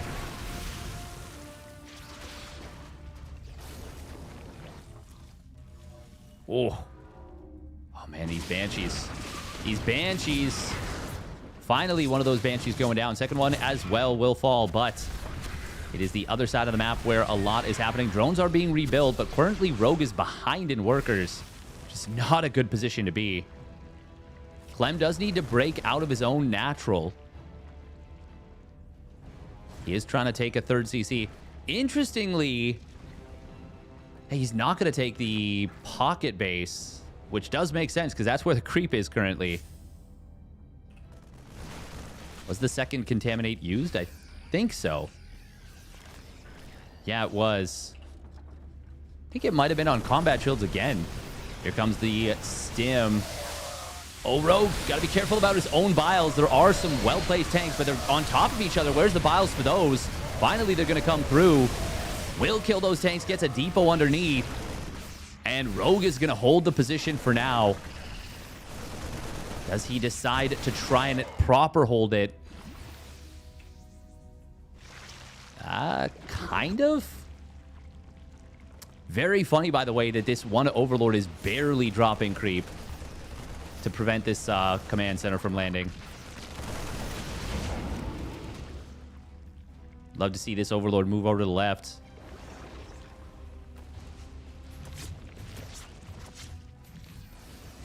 Clem. Oh, will take down the Changeling. The creep is going to get in on top of this base. Clem's got another scan available, though. He's going to be able to take that down. How many more scans does he have? Oh, Rogue actually dancing in on the back of this. There's not a crazy amount of Marines, but they do have their +1 weapons. No Carapace done yet for Rogue is a big problem. Roaches benefit so much from those Carapace upgrades.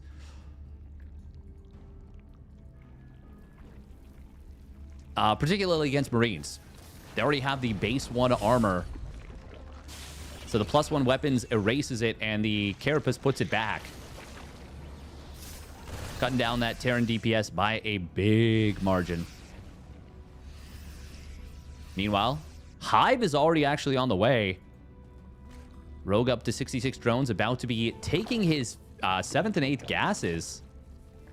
Basically, as he gets this base up and running. Man, Rogue is doing a really good job of flowering the creep out from this position and even defending it a little bit. He keeps that one active tumor alive. Link speed will complete. +2 Carapace now on the way. Terran upgrades don't have their next setup started just yet. You can see Clem, I think it is pretty clear he's struggling with the ping at least a little bit. Oh, I do believe that was spotted. Okay, it definitely was. Oh, yeah. Look at where he's dropping the creep right on top of the rocks. Meanwhile, oh, lane counterattack on the 3rd. Infestors. Yeah, good split from Clem. Avoids getting fungled. Is he trying to bait out these infestor fungals?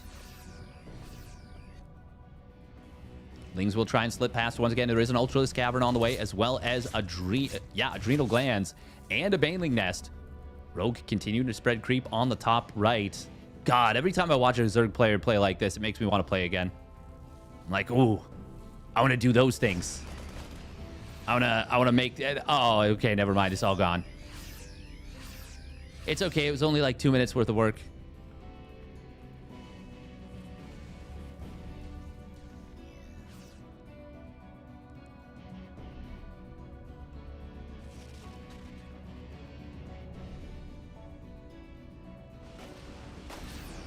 Then you realize you can't? Yeah. Yeah. Oh, nice scouting Ling, making sure that... making sure to check before he goes in with the Ling run by. He's actually going to try and go in anyways. That's a little wild to me. 5 Ultras in production. What happens when you actually play? Well, I mean, we got back up to 5.1k. But I think that's probably the last time I'll try and go try hard for SC2. I think it's donezo. Oh, nice little splitty here from Clem. Fungal growth. Oh, he's not going to be able to catch this. Good job from Clement getting out of there.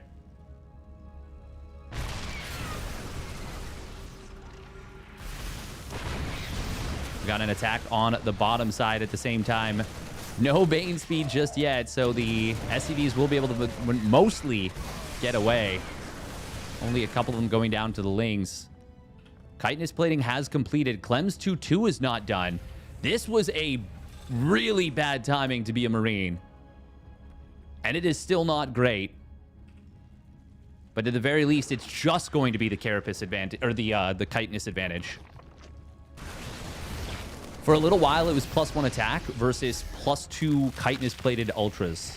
But the Ultras don't have their speed off creep yet, the anabolic synthesis. Meanwhile, we've got Rogue adding on tunneling claws, but no, he's already got burrow. He's already got burrow.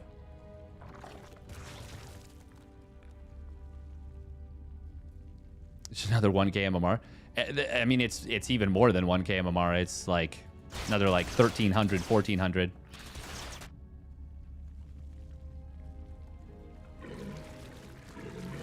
Ooh, dropper lords.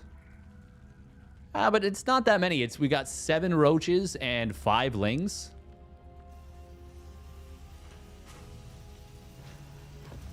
Pay attention, idiot. Me. Yes.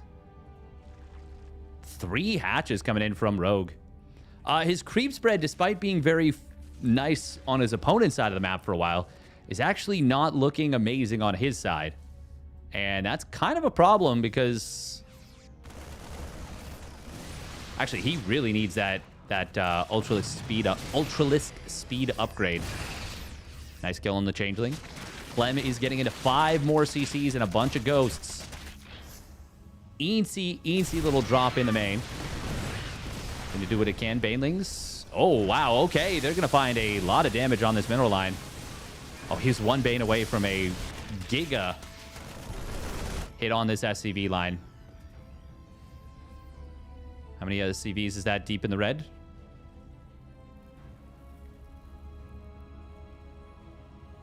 This many. 8?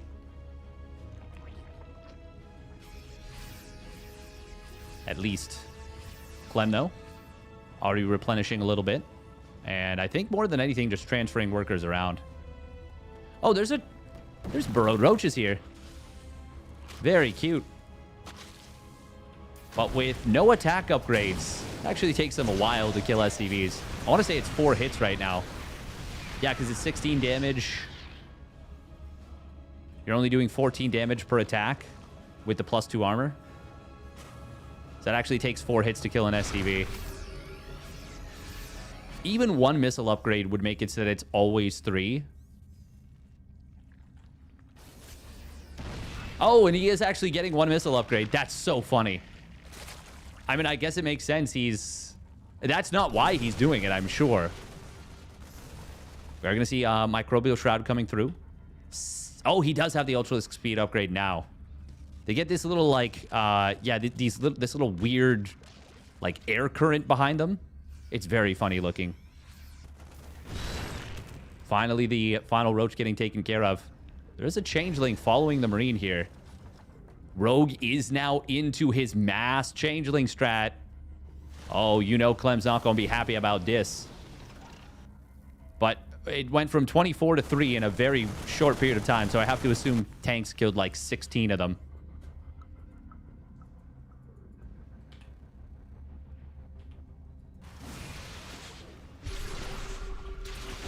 Rogue adding on +1 air.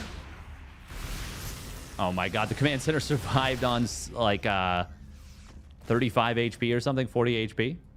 Somehow there's more Tunneling Claws roaches on the other side. Rogue does add on +2 air weapons. God, look at how bad the roaches are at killing SCVs. This is actually comedic. They can't even kill the 1 Marine. Wow, that's incredible. 15 more Overseers just started up, by the way, for Rogue. He is up to 43 Overseers. My man is legitimately going to torture Clem to death with Changelings. That is the game plan here.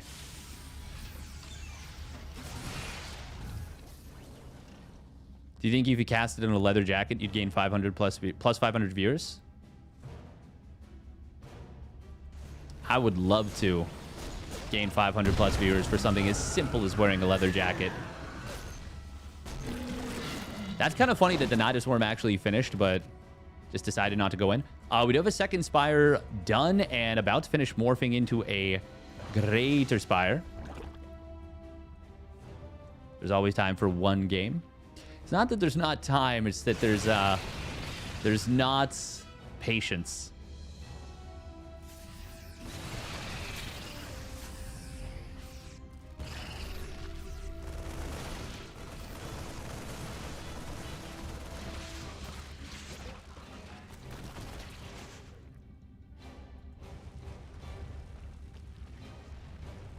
You won't like him when he puts on his leather jacket.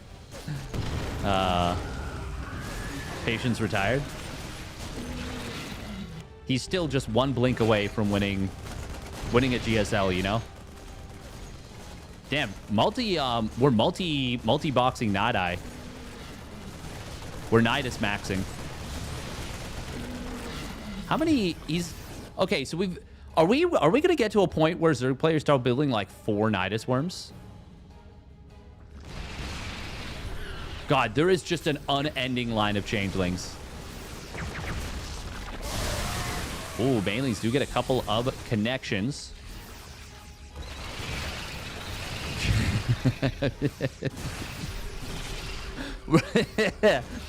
Rogue is actually torturing Clem with changelings. This is wild. Attack of the Nidai.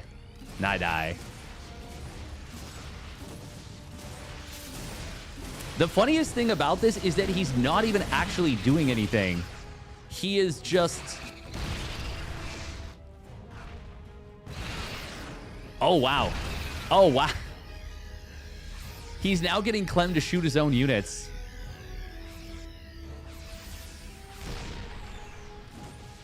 Wait, we just saw... Where did Microbial Shroud just... Wait, what?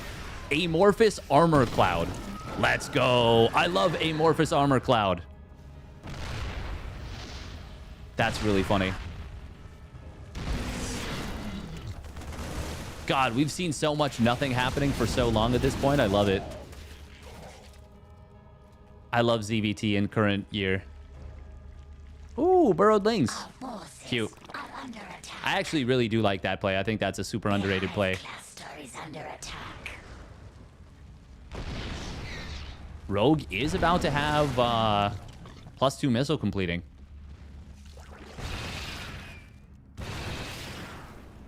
Which is, you know, that's just nice for him. Ooh, Clem will take down one of the new but not yet mining bases of Rogue. Hey, look at that. The Lings actually get a kill on a tank. Nidus Worm does get up in the main base. Unfortunately, you don't want to let Ultras out here. Base on the bottom right does go down. Unfortunately, the Mariners do get absolutely honked to pieces. Chonked and honked. 3-3 Cracklings tear apart a couple of SCVs, but the Planetary Fortress will complete protecting them. Clem actually not remaxing right away. Man, the Changeling Parade is insane, actually.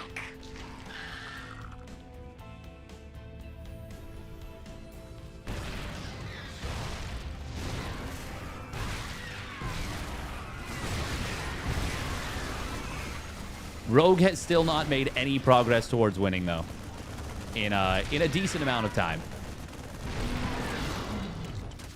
Oh, we're going to see an attack coming in on the top side. This will be a nice use of Microbial Shroud. Going to be able to take down this base. As I say that, he actually does kill the 6th base of Clem.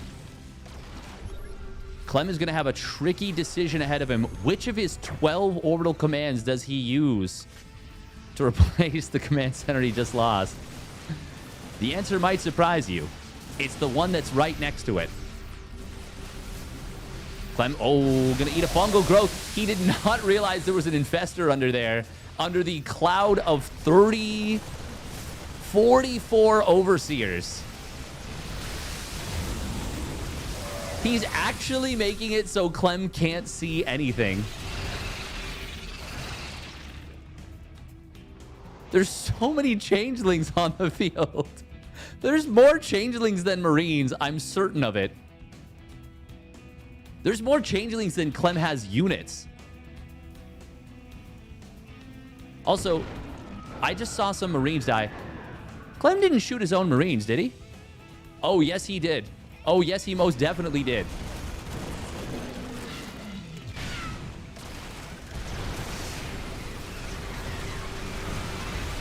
EMP comes in. Very nice job on the Burrowed Infestor. Rogue is legitimately overwhelming his opponent with imaginary units. With the power of imagination, that's a lot of dead Banes, though. Good control from Clem. Keeps the ghost alive, but there's more changelings where that came from. Most of that army was halluce. Just saying, you weren't lost.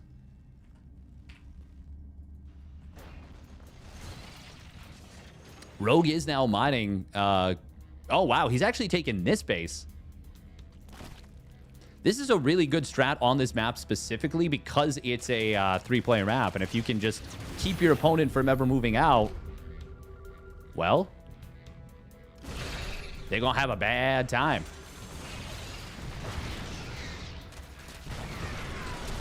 That is a big army. A lot of Liberators here.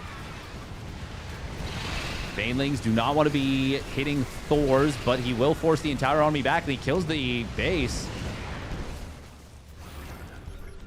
You can't even see what's under here. 45 overseers. 44 wasn't enough. We needed one more.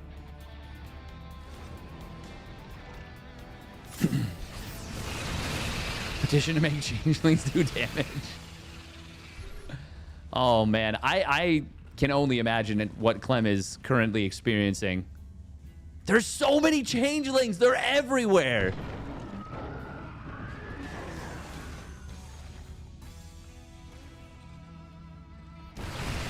Clem is starting to become... He's got to start to become frayed mentally at a certain point. Oh, Banelings will get hit hard by the tanks here, and that is going to protect the ghosts. That is what matters. Rogue, that is probably the worst fight he's had so far in this game. And it was a really bad one. Really good fight for Clem.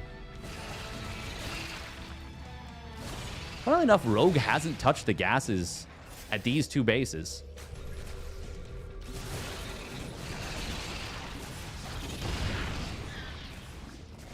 Rogue knows how much Clem loves to snipe Banelings, and he's like, all right, let me give you something to click on. Ooh, Ling's going to look for a trap, but there's none to be found. Oh my god, the changeling traps. He actually... So many of the units right now are bottled up in the main. It is a Broodlord switch. Broodlords can be good, especially with full upgrades, but it does require being able to see the ghosts. And right now with 44 overseers or whatever, 41, you will be able to see those ghosts. Oh man, the Banes are hunting. They won't be able to get the chase down. Nice lift on the command center there from Clem. Rogue is starting to run not out of cash, but a little bit low on his coffers. He doesn't have a crazy amount of gas anymore. It's actually crazy how little gas he's been mining.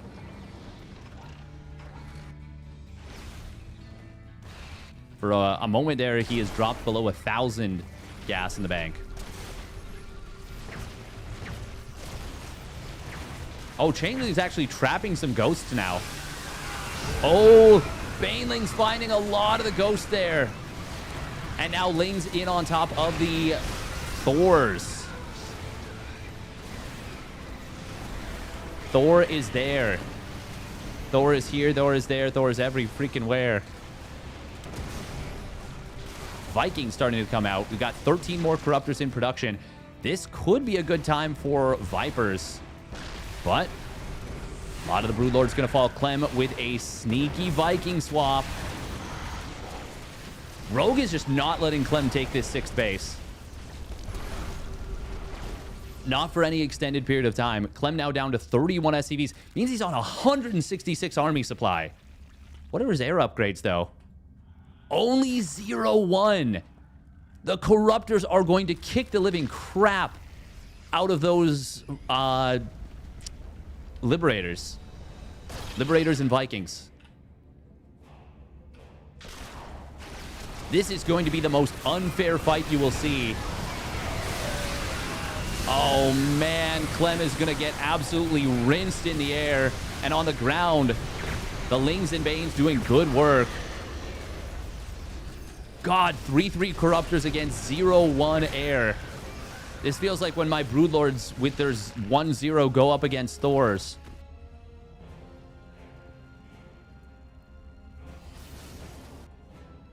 Damn, Rogue is playing an absolutely insane game right here. The thing is, his bank is now fully gone. This game is not over yet.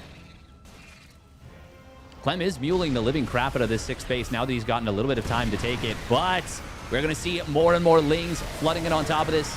Ghost getting into the corner. They will manage to get hot pickups. Do they get saved? Oh, just barely. Just barely getting saved. But Clem losing so much supply. And GG is going to be called. Even if he held there,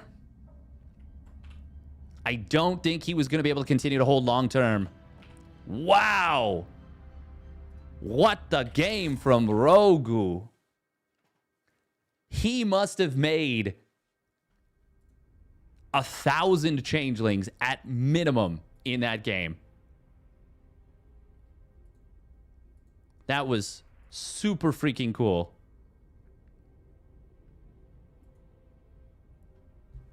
Just play like Rogue. Yeah, actually.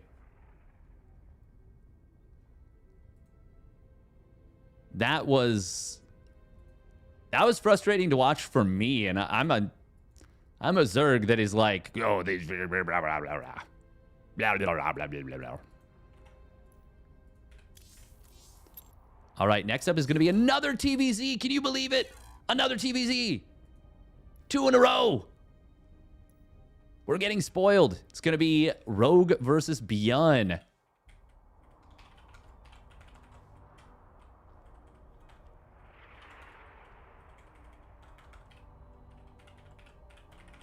All right, we're going to run 3 minutes of ads. Where are the Protons? They're on the other side of the bracket, having a cheeky little civil war.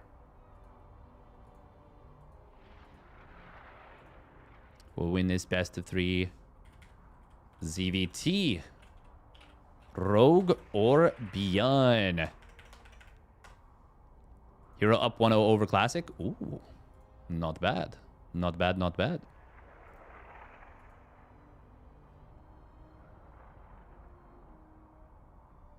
Do, do, do, do, do, do, do. Bum, bum, bum, bum, bum, bum, bum, bum.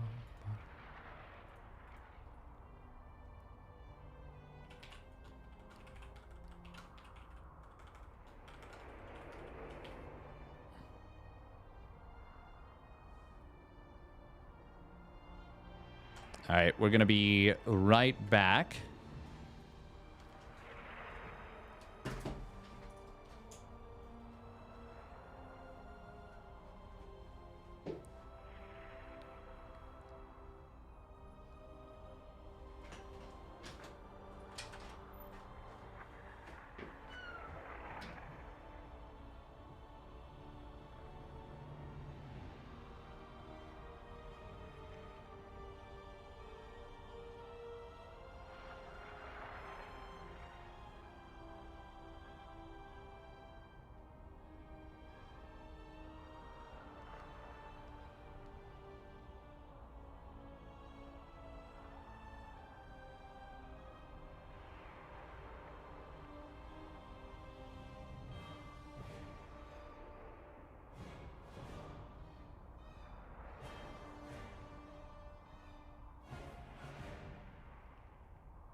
Haha, back in time. No lobby made yet. Excellent. Blah.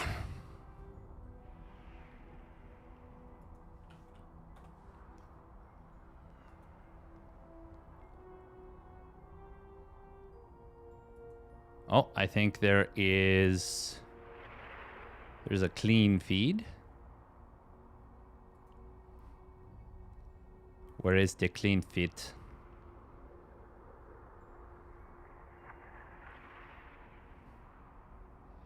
Where is the clean fit?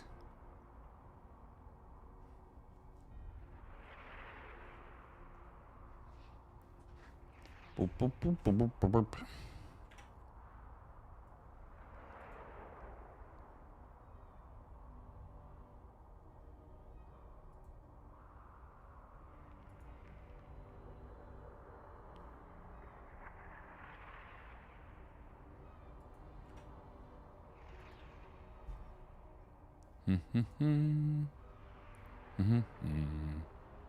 Oh, looks like herO is about to 2-0 Classic, I think.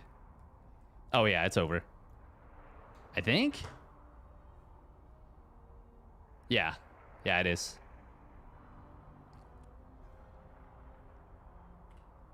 Cool.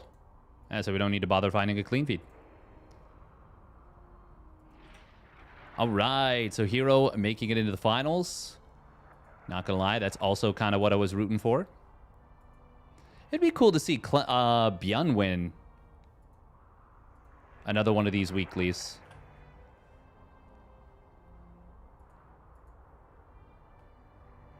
Just because it's, you know, he's been grinding for forever, it feels like, at this point.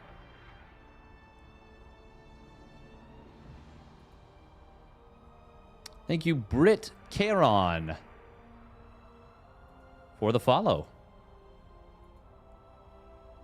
Song name? I don't believe we're playing a song, but I appreciate it.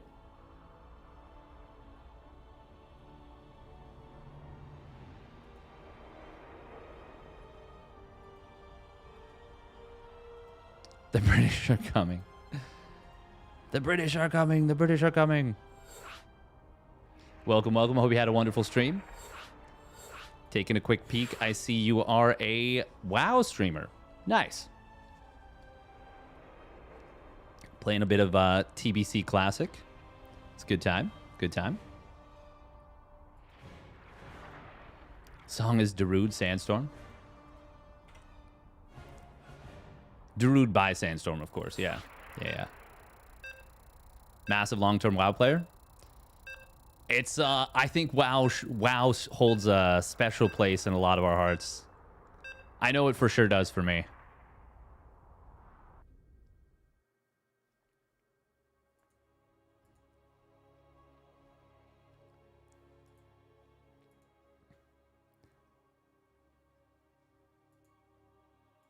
Well, if somebody can pop down a cheeky little shout-out, would be appreciated.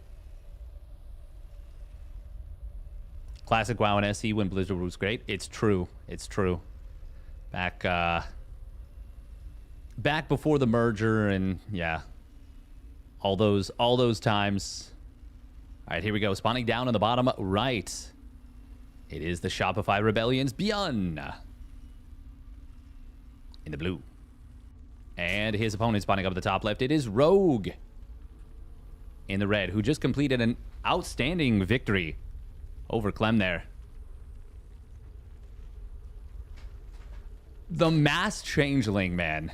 I mean, Rogue does make it look busto. I think Classic was the only player to beat herO in the recent spate of weeklies. That does sound kind of right, yeah. Before the dark times? Yeah. StarCraft? Yeah. StarCraft 2 even. This is a competitive play featuring two very good Korean players, South Korean players, of course.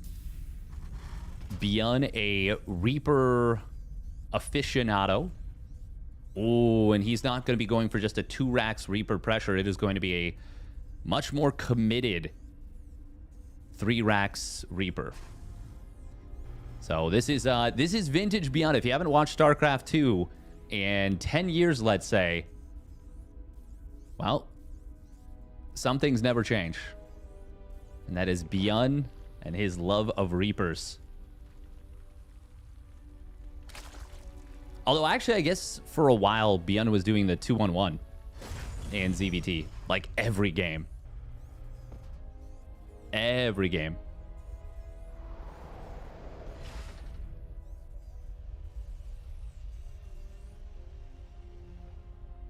Bit of a noob? Oh, we're all a bit of a noob. That's the thing about StarCraft 2. You never really stop being a noob. Even when you get really good with it, feels like you never stop being a noob.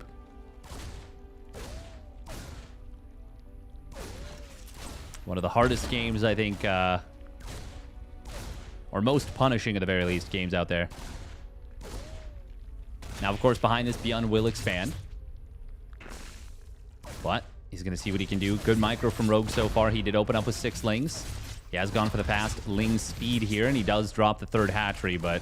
Oh, it's a hidden hatch. Oh, that's really cute. Oh, that is really cute. That is some Brood War type stuff. Oh, Lings are going to look to deflect this. Good pullback. So far, Rogue has not lost anything, which is outstanding. But it is inevitable, pretty much. Ooh, that's a very nice grenade. Can he get the kill on this Queen? Yes, he can. Even with the base 1 armor, which applies twice against the Reaper's double shot. Reapers attack twice with each volley. Even with that, the Queens, when they're isolated, they are very vulnerable here. Ling speed will complete in a moment. Beyond, of course, knows that 3:30 timing. As the 6th Reaper shows up, he does now have enough to one-shot the Zerglings. Actually, I guess you have enough with 5 even. But more than anything, he's going to have to be really careful. Look at this. We got Rogue setting up with multiple groups of Lings.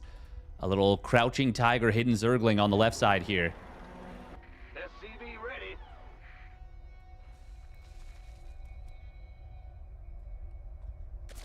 Oh, Beyond is trying so hard to bait him out. Rogue is not falling for it just yet. I love the fact that Rogue went for this hidden hatch, but he doesn't want to give it away. Okay. Ooh, turns these Lings around. That's good. That's good.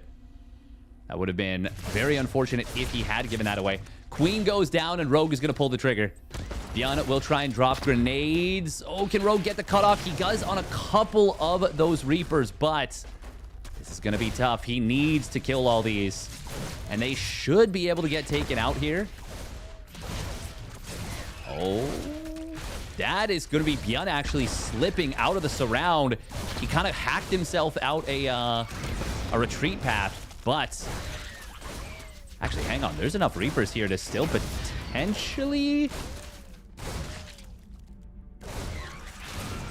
Oh, nice little juke. Man, the grenades. The grenades! Beyond, are you kidding me? Oh my god, again! He's finally going to get run down, but that was actually ridiculous what he just pulled off. Oh my god. He was like one more grenade away from actually just winning that fight. I would say he did win that fight. As far as I'm concerned, that was a victory. God, Beyond is so good with the Reapers, man. Micro, Jackson, Ehe. Rogue has droned up behind this, but... I mean, that was very expensive. Fortunately, Beyond didn't know about this other base. Ooh! +1 attack has completed. Beyond getting himself into a very good position there against these Lings. Didn't lose a single Marine, I believe. That kills 10 Lings right there. First 2 medevacs are hitting the field. Beyond will have combat shields very soon. He is going to start up the +1 armor. First siege tank is not yet started, but he's... Well, you can start it right now. There we go. This is going to be at least a somewhat dedicated 2-base push. And with the number of Marines, I mean, it's going to be really strong. There's no Carapace upgrade. There's no Bane speed, and there won't be for quite a while, like at least a minute and a half, even if Rogue starts it right away.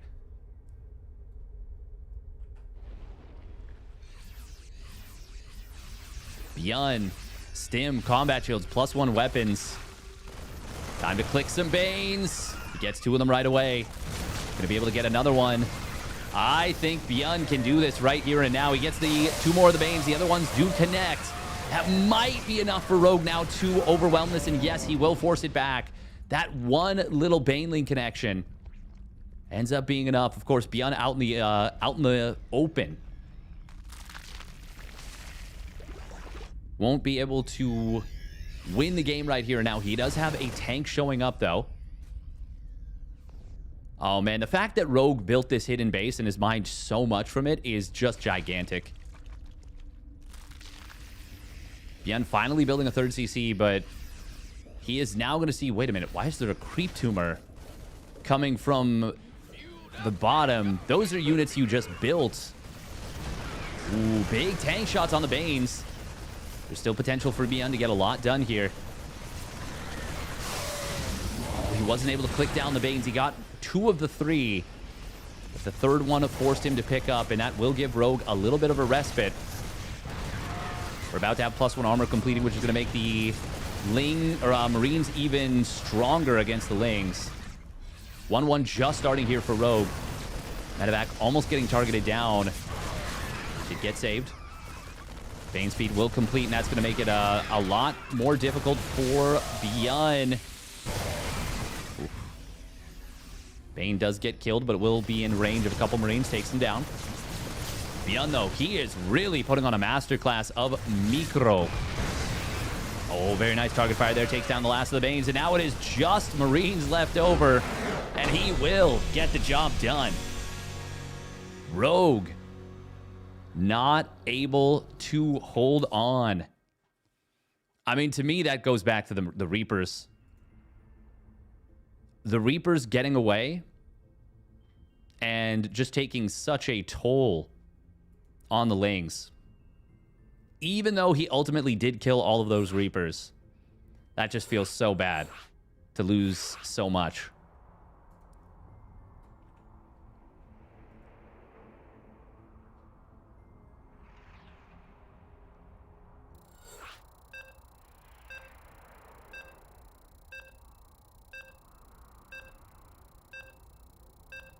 Rogue couldn't commit changeling terrorism. Yeah, you can't afford to make, what, 45 overseers when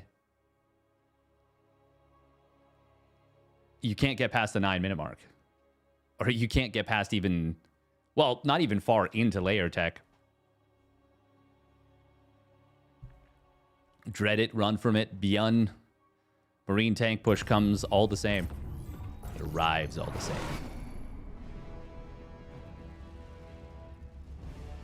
All right, here we go. Spawning down in the bottom middle of Mothership. It is the Shopify Rebellion's Byun. In the blue. And I think we're going to be seeing another low ground wall, another Reaper opener. Spawning up at the top right. It is Rogue. I believe still a part of Team Falcons.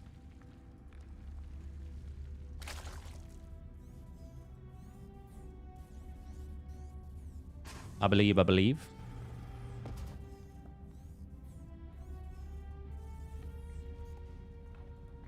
Very well executed attack there from Byun. Even though he didn't, get the super fancy Baneling snipes that could have closed out the game right away, he kept the Marines alive, and he kept the pressure dialed up. And once again, you can't ask for much more than what he did with the Reapers early on.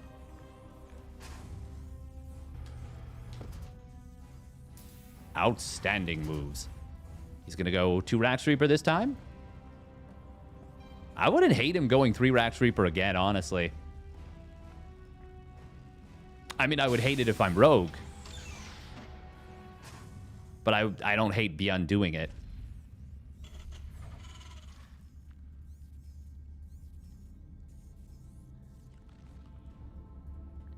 Rogue is going to be opening up with an Extractor Trick 15 hatchery. 10 seconds earlier than the norm. Seems to be maybe his go-to on Mothership.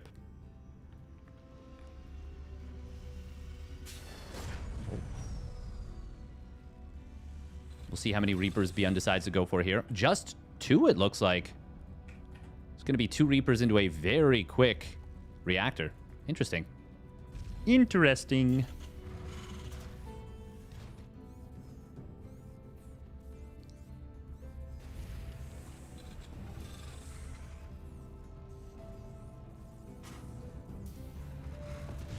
First Reaper arrives. Oh. Snipes a drone. Sick. We're going to be seeing a third barracks. Or will we see a 4th one? Oh my god, he's going to get another 2 drones? Yes, he will. Oh, that's nasty. That is very good. Meanwhile, the Lings on the other side of the map get taken down just for, what, 15 damage on a Marine? Ay. What a start for Beyond here. 3 drones, 2 Lings.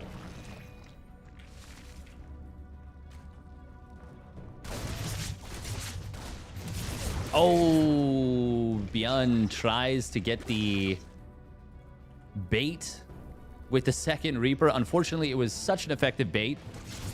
Actually ended up getting sniped.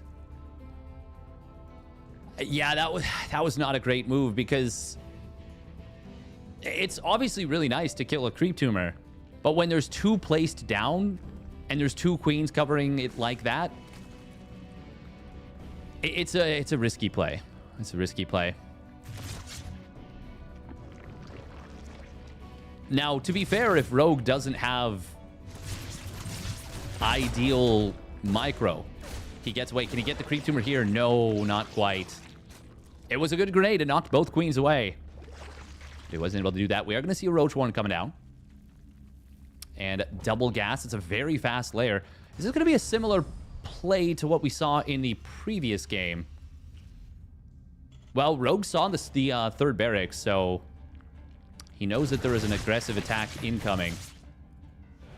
Well, he also sees the Marines leave with it. I do like him just saving up a little bit of transfuse energy. Yeah, these queens are going to have the ability to transfuse. Do we see scan from Beyond? He doesn't have energy, so no.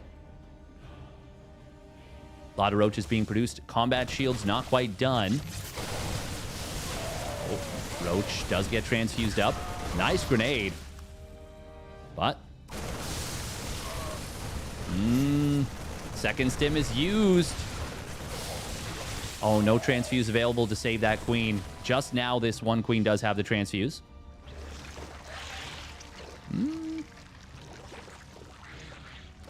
That was still a good fight for Beyond.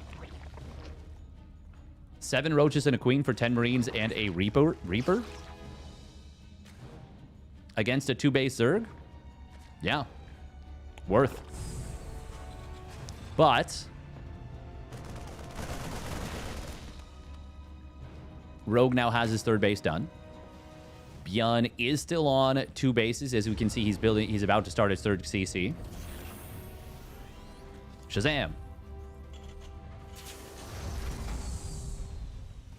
Oh, looks like he wants to prioritize tank production over the first 2 medevacs. That makes sense. Seen a lot of roaches. Only thing is, actually, this is a scary attack. Oh, that tank cannot come out soon enough. He never started the 2nd medevac, which is really painful. Beyond did stim the Marines inside the bunker, I believe.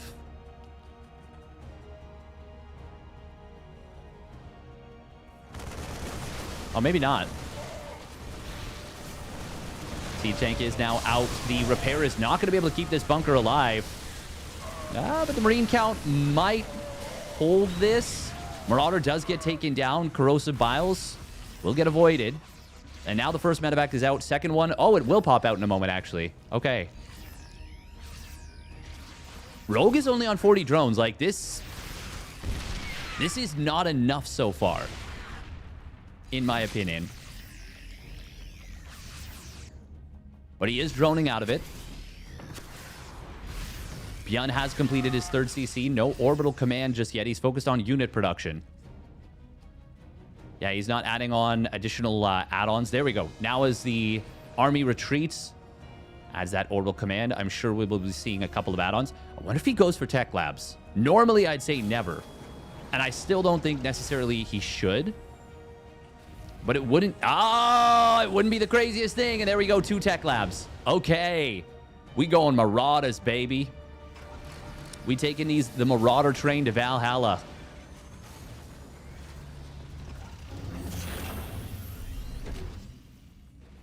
There's so much to do to manage Terran macro. Ooh, speaking of which, was supply block depot top hat coming through. Triple drop into the main base, but the roaches are easily back in position. And this will get deflected. Good job from Rogue. Really good creep spread from Rogue during the attack, by the way. Super important to build concussive shells if you're going triple tech labbed Marauder. Oh, roaches did split up. And Rogue is going to be able to get a decent number of them. Target fire on a Ravager. Did he just lose some... Ugh. He lost a medevac. It seems like he didn't load out anything up into it.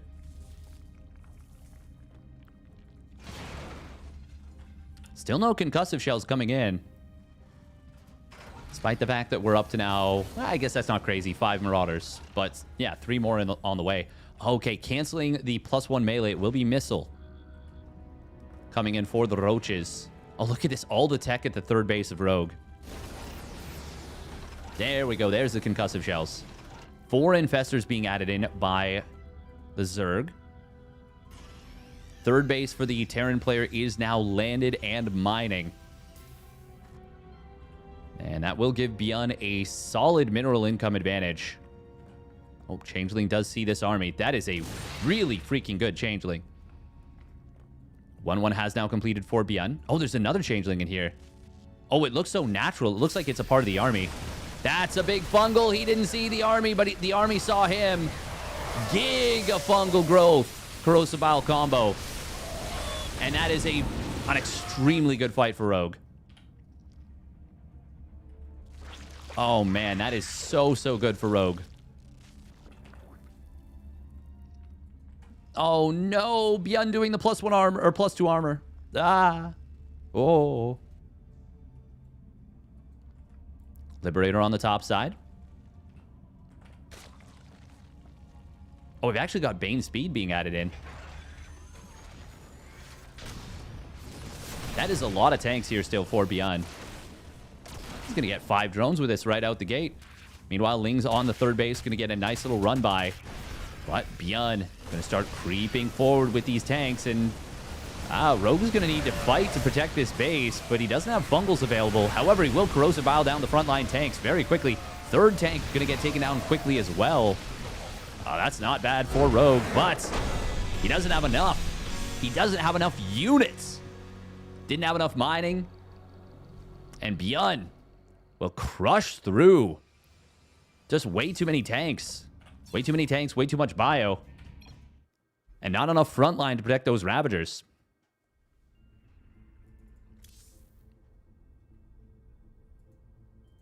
Yeah, it seems like the attack was just a lot more committed.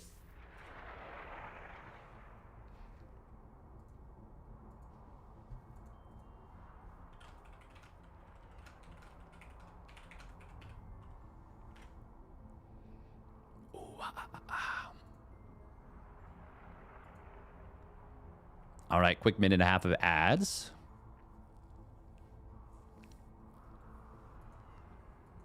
Yeah, I think maybe if the fungals were just a little bit earlier, like if he had more fungals available, would have gone differently. Welcome, Pauli on YouTube. My voice feels a little like weird. Weird. All right, next up is going to be herO versus Byun in the finals. Rogue will still pick up some points for the Kung Fu Cup, which I'm sure he's going to be quite happy with.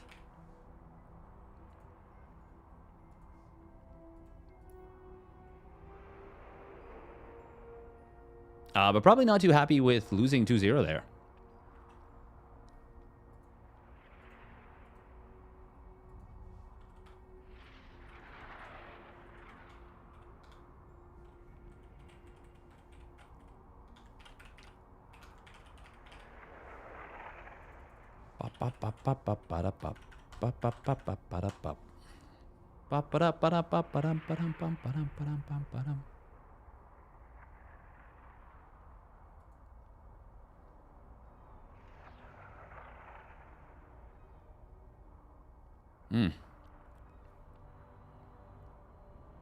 Eepy.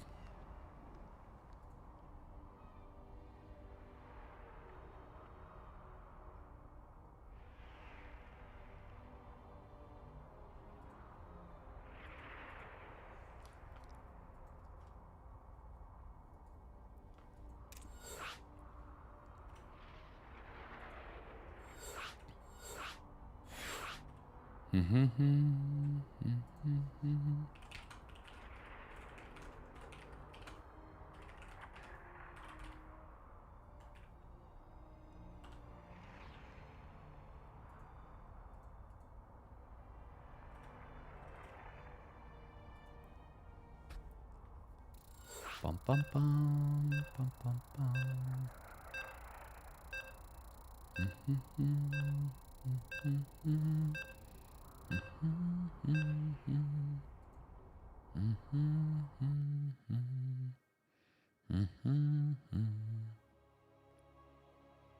March 26th.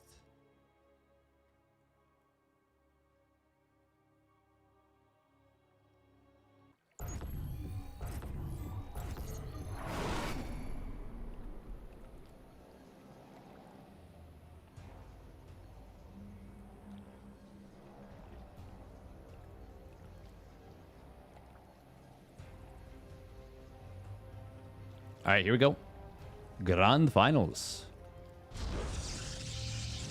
Spawning down on the bottom right, it is T1's herO.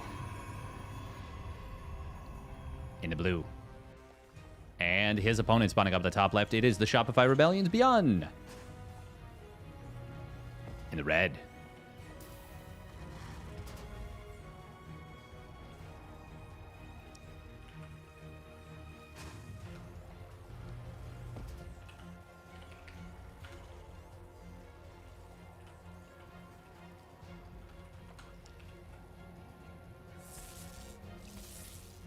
You want herO to do a 2-base all-in? I'll let him know. Double gas opener. Okay. Oh, sneaky barracks. Cute. Cute, cute, cute, cute, cute.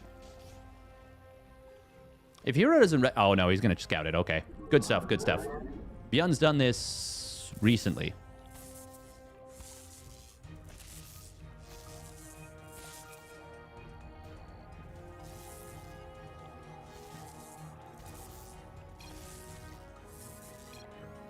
Oh. A little bit of yapping.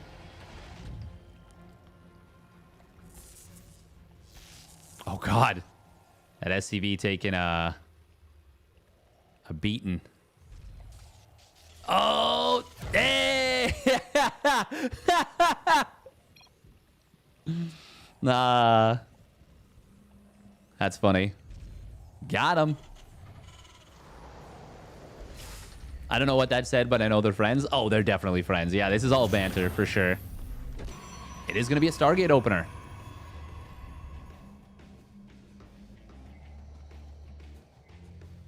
Zealot will, I was going to say, certainly force this back home.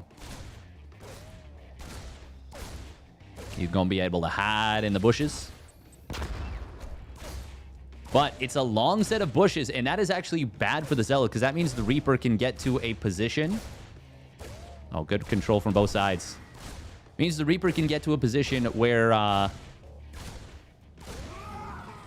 it can still easily get inside. We do have a fast tech lab coming in. No, he lets the adept in. Oh, it just walked right in the front door. Oh, no, no, no, no. That's so bad. And now Beyond's frantically trying to repair up his SCVs, knowing that they are going to be prime targets. He needs to start the Cyclone right away. He does, but the Oracle is already on the way. 3 SCVs have fallen. Good surround, though.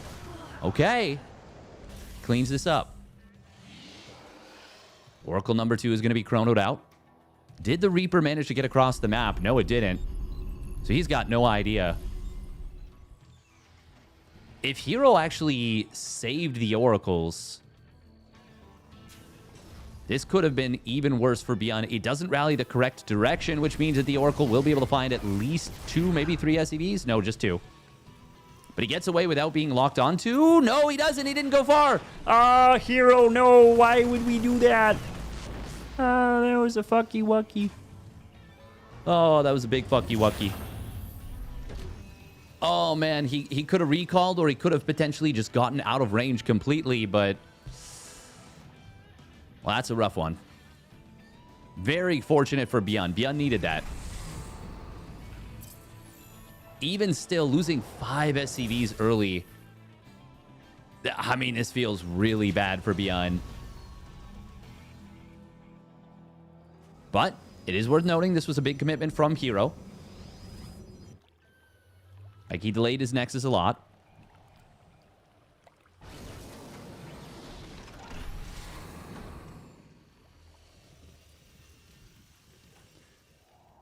If that second Oracle had not been killed, this would have been so disastrous. It's going to be a combat shields rush. Huh?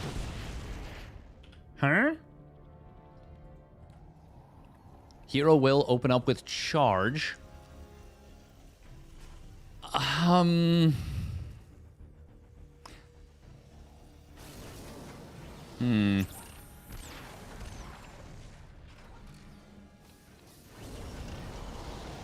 Isn't Beyond just super behind on tech? It's going to be really bad. I mean, his tech is kind of double countered right now. One, the DT Shrine is going to be amazing against the fact that there's no Starport and therefore no Ravens. And 2, charge is going to be very good against stimless Marines.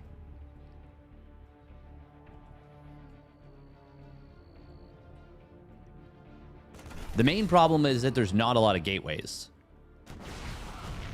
Only 3 gateways is a very small number. And this is a very short map. Guardian Shield, though, is going to be really, really good here. Will Combat Shields be enough to make up for this? Maybe? The Mass Repair is good on the tanks, but the Zealots are too strong. Almost all the Marines getting cooked there. Even just this next set of 3 Zealots might be enough to clean this up. Or not, actually. Hang on, hang on. It's the SCVs. Okay, he does get the Cyclone. It's the SCVs that are actually the stars of this right now. herO floating so much cash, but 3 DTs. 2 on the other side of the map, 1 at home. Funnily enough, the Combat Shield is actually very handy here. DT will get taken down. How many scans are available? We've got 1, soon to be 2. First scan has expired. Oh, that DT. Okay, it actually warped in range of the scan, but on the other side... oh, probes are going to pull here. Another DT has warped in. Zealot as well. Probes are not going to be the most amazing at fighting, but they will tank, and the DTs will swipe. Now the scan comes in. He's going to save both DTs. Oh, man. Missile turret will complete in a moment. Is there another scan available? Very soon. In fact, now. That will give time for the missile turret to complete. If he can start it, but well, if he can scan, but he's going to lose this. Yeah, this is over. herO's going to hold, and herO's going to win. Takes down the missile turret before it can complete. Both DTs survive. He actually darts back in with the DTs, knowing that with the shields they had, they were going to survive till the scan was expired. And herO will take game number 1, a pretty exciting game number 1. The old Oracle into charge into DT on 3-gate build. Yep. All off a double gas opener. Bien is kind of good. He is kind of really good. But it is really tough to kill herO.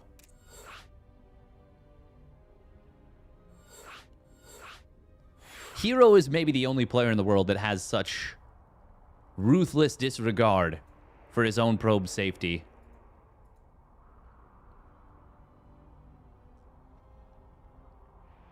When you join up with herO, you sign up to be in the army whether you do or not.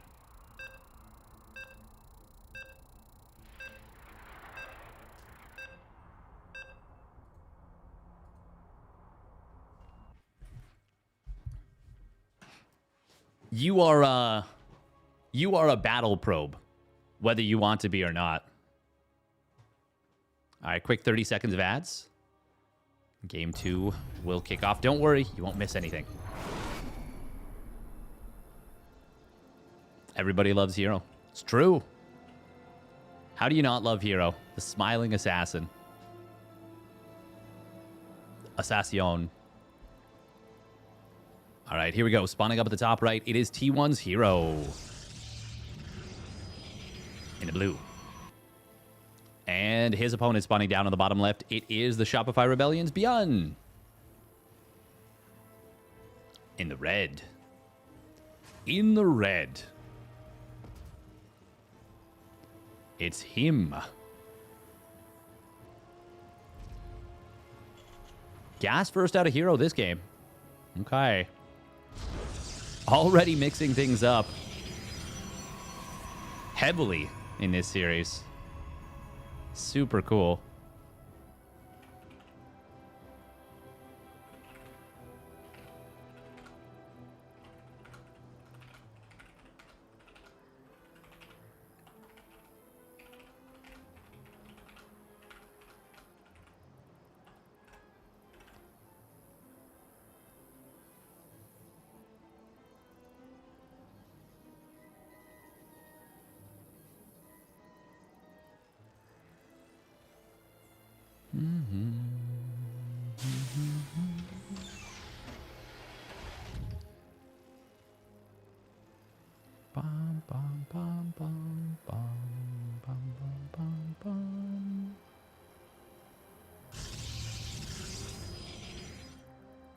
Now, what is herO gonna do with the extra gas he gets from this gas first?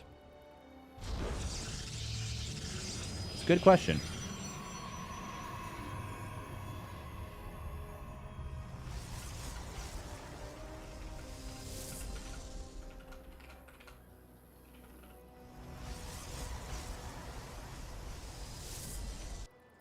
Oh, Beyond just looking around with the Marine first. It is Marine Reactor. And a quick factory. Factory well before reactor, in fact.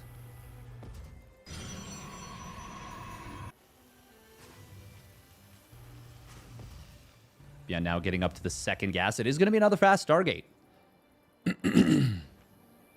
Despite the belief that Stargate is not viable, what many Protoss players will tell you, I keep seeing herO use it. And I keep seeing him win with it.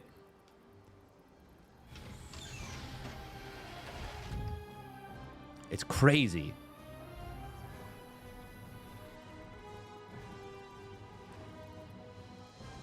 Can you play Stargate and do nothing with it? Every game? Probably not. Can you play Stargate and be tricky with it? Yeah. Yeah, you can. It is going to be a race car coming in, a Hellion. Meanwhile, it's a 3-stalker opening with the Oracle. Does the Hellion see the Oracle? For just a split second, did he notice it? Is the big question. Not entirely clear. Oh, it is going to be a 6 Marine mine drop. Very middle of the road type of play. Uh-oh. Uh-oh. We don't got nothing in the natural. That's going to be at least 2 dead SCBs. Can he get a third? Yes, he can. He's thinking there's a mine there. There's not. Oh, God. The fanciness of that micro was actually so cool. But a mine will be forced to unburrow. Oh, almost a big mine bait. Ultimately, though, this is going to be a really good defense against this drop. Did he lose a single army unit? No. No, he did not. Only 3 probes. Loses all 6 Marines, the medevac, the mine, and, of course, lost 3 SCVs on the other side of the map. This is an amazing position for herO. Amazing start.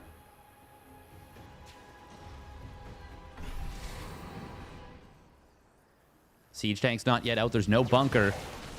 There is a Cyclone. It wasn't revelated. herO with a very nice lock-on break.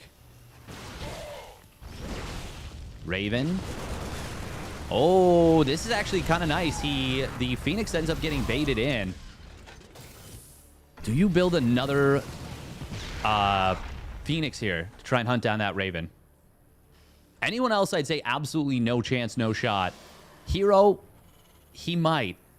Cyclone going down means that this Oracle does get to fly around the main with a little bit more immunity. Oh, he's going to scout these 2 additional barracks. That's such a good scout. herO keeps faking turning on the pulsar beam. God, he's being such a jerk with this.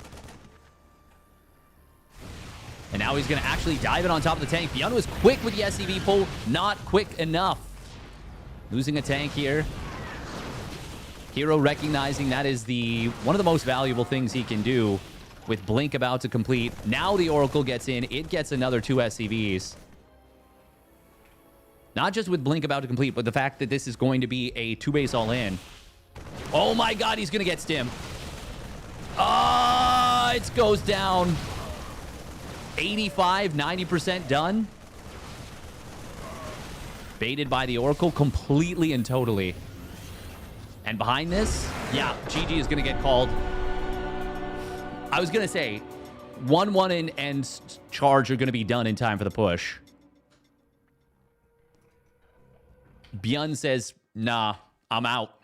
I'm out.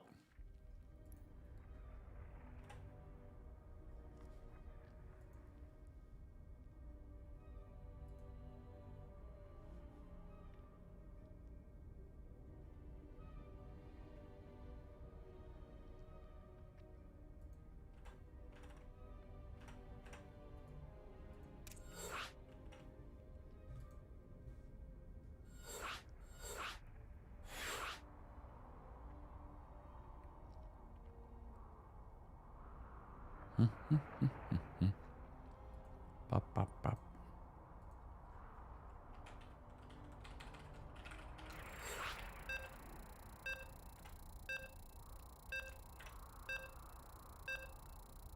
I don't even care if Protoss is OP because herO is a chill dude.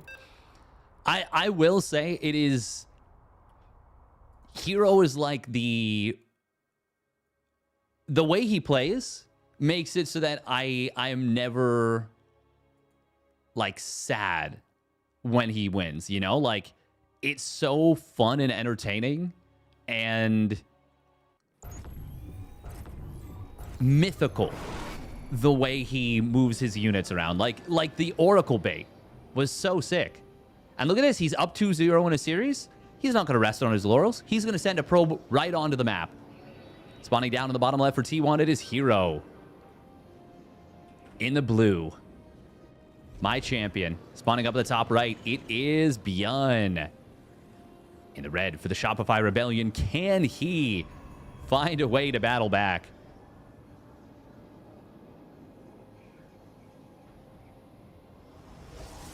Shenanigans, I tell ye.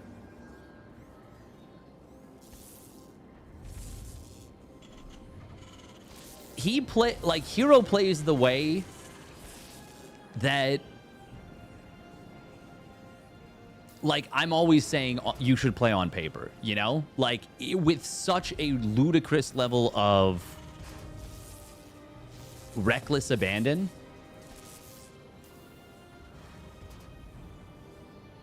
People on Reddit will still say herO is bad. Yeah, which is ridiculous.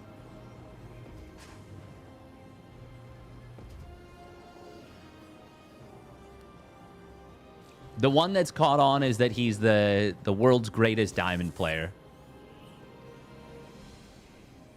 And it's funny. But I think it's such a disservice to him. Because the way he finds ways to find damage so inventively and so chaotically, and that he does make everything feel viable when he plays it, is so cool.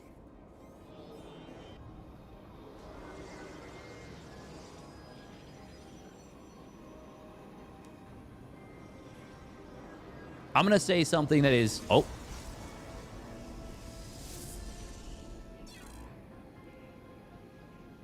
I'm going to say something that is controversial and may make some pro gamers upset. But if everyone played like herO, StarCraft 2 would still be a... No, it would... No.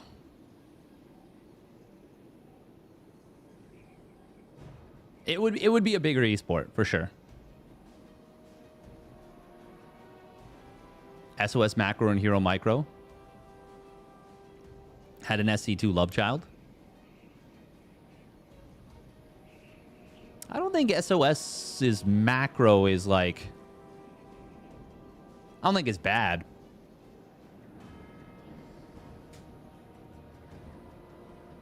But I don't think, like... that's not who I would look at as like, oh man, this Protoss player's macro is incredible. Chaotic macro choices. Oh, fair enough. I mean, herO's macro choices are chaotic as hell anyways.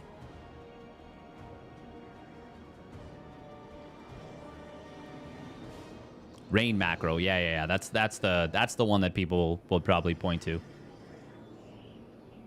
I think herO's macro is superb as well. I think it's by far the most underrated aspect of his play. But like the fact that he does so many crazy builds and they always feel fluid and cohesive. Because I feel like herO's macro choices are chaotic too. Like he'll be like pro gamers will agree under X circumstance, you never build Y unit. And he's like, okay, well, I'm going to build 3 of them. And they'll be like, well, okay, he managed to make it work because it was so unexpected. And it's like, yep. I feel like SOS was a lot more tricky with his game plan. herO is more tricky with improvisational stuff. And to me, that's far more impressive. But I'm a student of improv, so. Also, we're going to be seeing a charge first opener. Huh. Stargate, 2 games in a row, and then a charge first. Game paused. The all-P keyboard.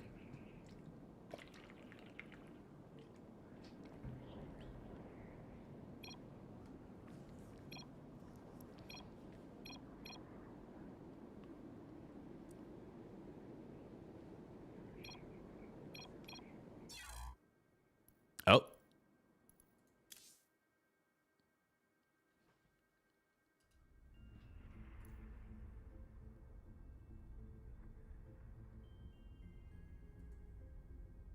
Did Beyond just tap out?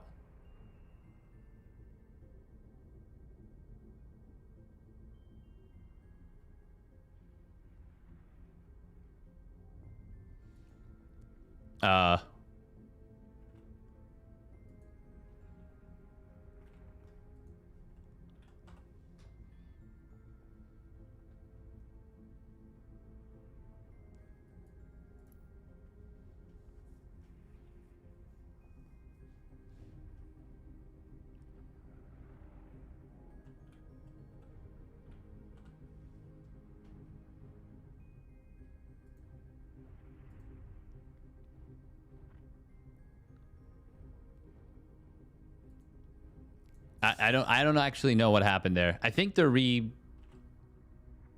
resuming from replay. What did they say? I have no idea. I legit like was just not locked in.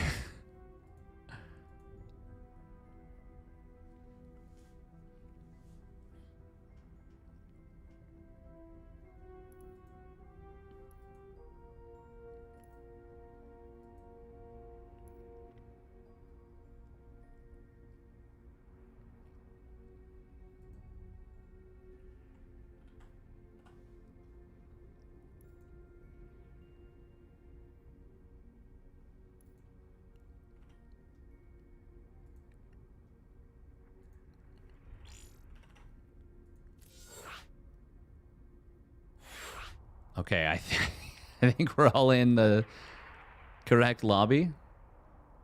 Okay, Beyond herO. I hope everyone's in. I hope.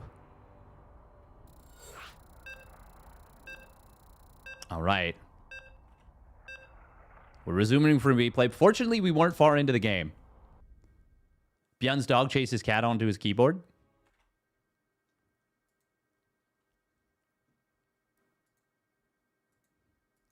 Maybe. Who knows? Yeah, fortunately, we were very, not very far. And so it just has to run at ×8. And that was only like, what? Yeah, 3 minutes into the game? 3.5? Something like that. Very, very short into the game. So let's say if it was 2 minutes... 56 seconds takes 7 seconds. Is that right? 56? Yeah. It's not long at all. Yeah, we were 340.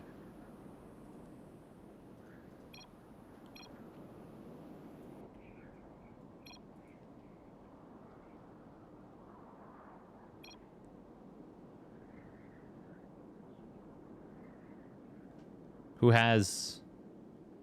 Okay. I was like, do I have... Is it me? I really don't want to be the one to unpause.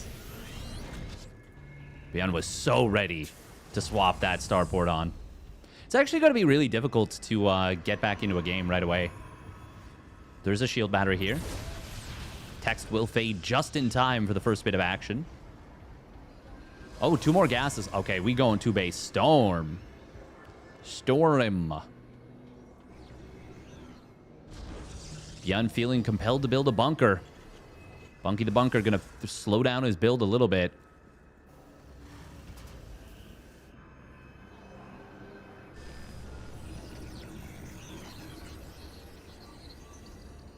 Oh, score. Thank you. Yes. Yes, yes, yes. Appreciate it. Thank you.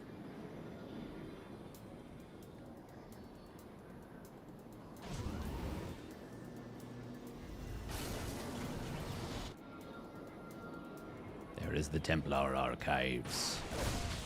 Templar Archives. I wonder if it go charge into Blink or... No, no, no. You can't afford that. That's not going to be... That would cut into the storm timing too much. Oh, Adept is actually going to get into the main. For a second, I thought that was the anti-armor missile. I was like, no, please don't cast anti-armor missile here. Obviously, it was not.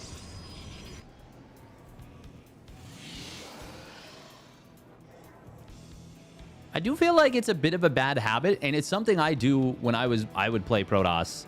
Chronoing before you actually start the upgrade. Not the worst thing in the world, but if you are short even just a little bit of cash, it does actually cost you a little bit of time on that. Okay, it is going to be a storm drop.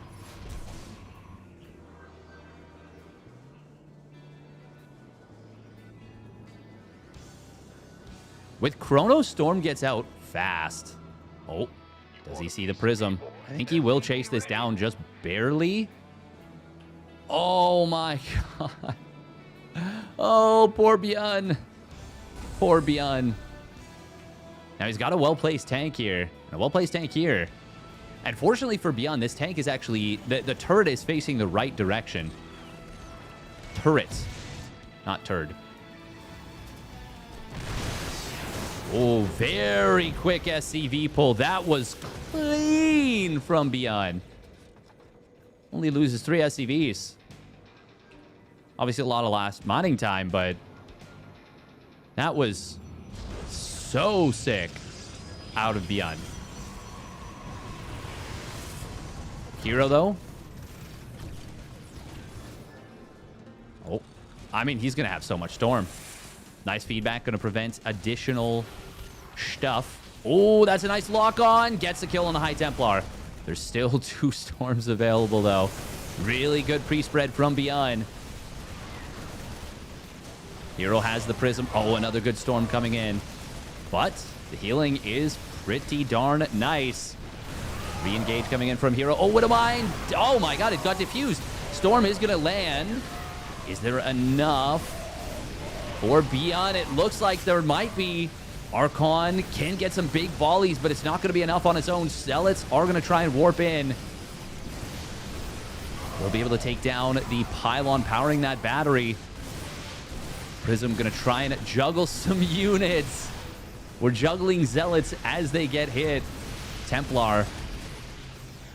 Would it be better to feedback here, I wonder? Somehow herO's actually going to hold for now. That's insane. Actually insane.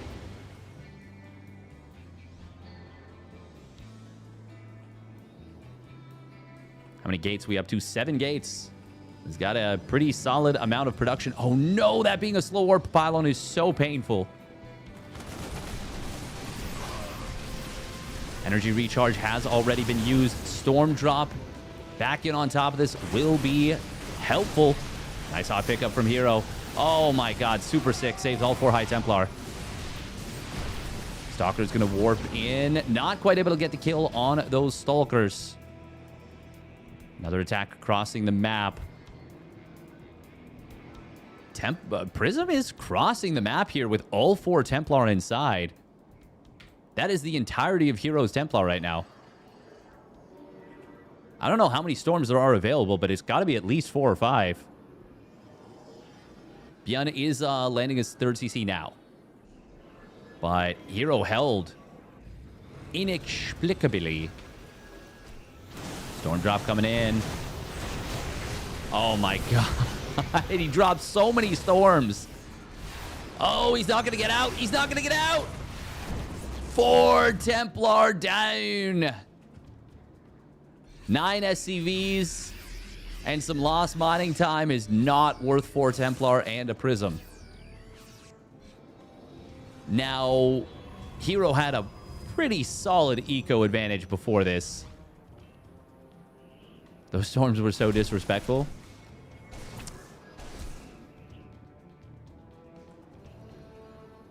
Did you do it? Yeah. What did it cost? A lot.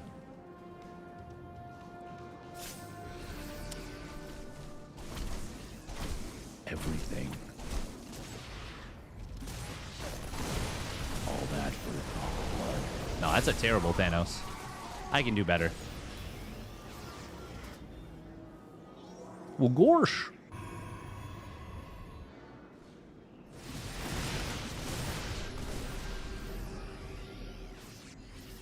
Oh. Oh, good job from here to still get the Storm off, but nice spot from Beyond. Of course, the Vikings providing high ground vision is what allowed him to see that. Ooh, we got a EMP going hunting, but the pre-split, the pre-dodge. God, the splits from herO are actually really nice here. Beyond still managing to snipe that 1 Templar. Oh, that's the Giga EMP.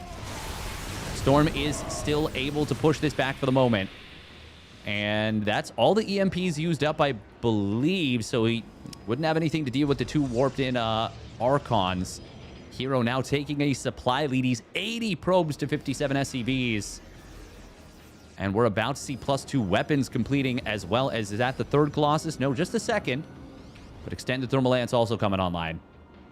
And +2 is going to be a big attack upgrade. Colossus with an upgrade advantage are fearsome units.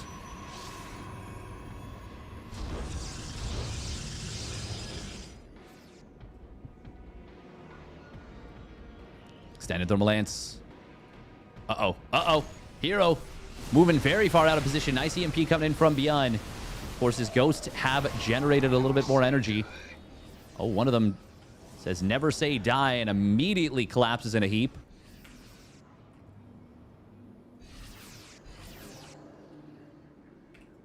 herO now hunting the army of Beyond. Beyond just now starting a 4th command center. And herO is already on 8 gases, yeah. Very strong-looking army for herO. Honestly, it's a strong-looking army for both sides, but I do think it is herO that has this game by the short and curlies, to quote Pierce Hawthorne. Ooh, that's a nice little mine setup. Big hits on those zealots. But it is going to be herO just waltzing into the natural of Beyond. Prism hunting around for the army. He gets a cancel on the 4th base. And honestly, even just getting away with this army at this point would be a victory for herO. I mean, considering the fact that he denied the 4th. Oh, Beyond knows he needs to fight this. I do think it's important that Beyond doesn't fight until his 2-2 is done, but that was a big stim. There's that 2-2. Storm is going to land. Second Storm will not be able to get cast. Both of the Colossus go down very quickly. herO's going to lose everything. Beyond fighting at a pretty opportune time. Main problem for him right now is medevacs. But 3 more of them show up to the army and they will be able to heal. Observer does see this entire force. Oh, that's a nice feedback.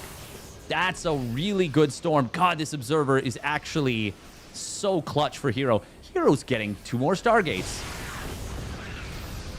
Another decent storm. Ooh, this High Templar doesn't have energy. That's a big EMP. That High Templar was winding up for the storm cast. It's another good storm onto the Vikings. The bio is so overstimmed, but it is not dead. He is just running straight through these storms. And now there's no more storms left. Base goes down. herO in big trub. Beyond fighting back in a big way. There are 2 Colossus at the top of the ramp. And there's no Vikings on the field any longer. And with how overstimmed this army is for Beyond, Colossus are going to do wonders. Beyond gets it done? Not yet. Not yet. He has rebuilt his 4th CC. It's done now. herO really wants to make Fleet Beacon work.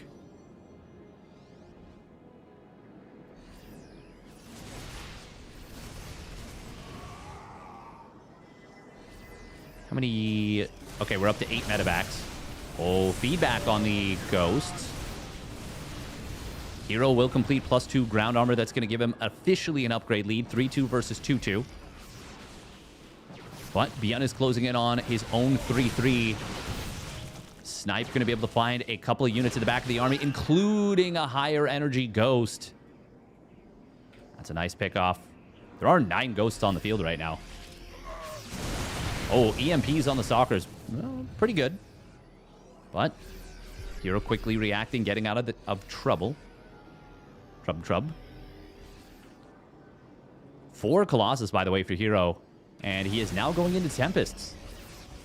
He did manage to save this new 5th base.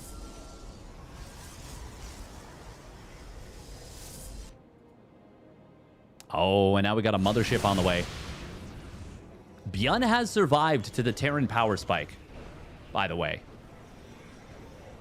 Not the biggest one, which is, I would say, +2 Liberators, but 4th base, 3-3, double starport, 8 racks, Ghosts. Ghost Viking.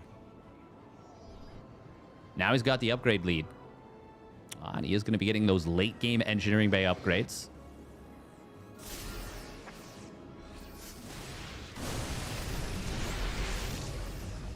Oh, Storm coming in from the side and a nice feedback as well. No kills, but a crazy amount of damage from that Storm.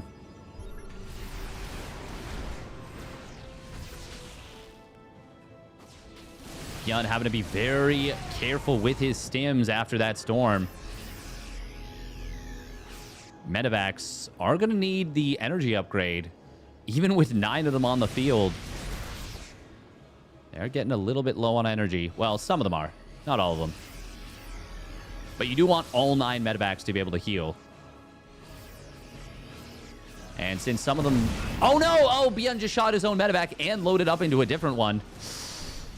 Oh, but EMP! Unfortunately, it doesn't fully drain the Templar. They still have Storms. Oh, nice feedback and Stormy. Feedbacked with one that didn't have energy for Storm. And Stormed with the one that did.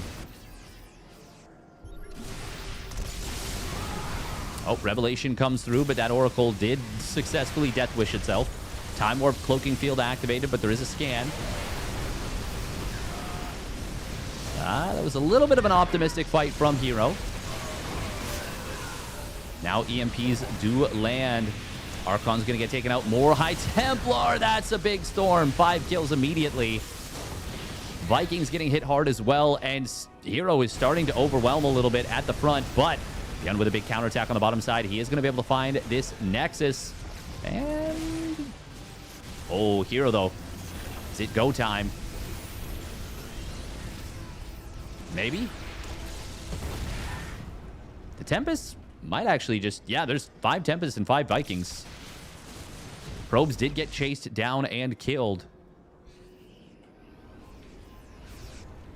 There's not a good answer to the Tempest right now, and Tectonic Destabilizers and +2 weapons are about to complete. Tectonic Destabilizers is going to be really good on those Tempests. Of course, the anti-building upgrade makes those Tempests shoot fireballs. Byun desperately trying to get out enough Vikings to deal with the Tempests.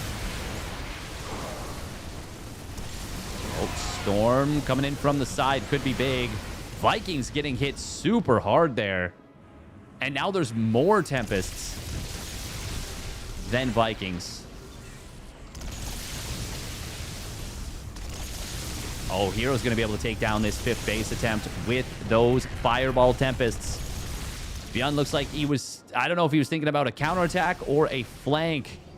But either way, he's going to feel like he has to come back home. Bunch of probes going to transfer to the... now 3rd time built Nexus. Command center is going to get taken out. Oh, the Giga EMP on the middle of the High Templar. Is that going to be enough for Byun to initiate? His flank is a little bit disjointed, and that might end up being a big problem. Mothership shows up. Time Warp as well. The cloaking field is active. The units can't see. Marauders can't shoot what they can't see. Finally, a scan comes through. Is there enough anti-air? It's hard to say. It's mostly ghosts. Storm on the overstimmed Marauders. Tempests kiting against ghosts with shield battery support. Something you don't really see ever. Both players losing a ton of supply, but it is going to be herO holding. What is this game? Byun will secure a 5th. Finally.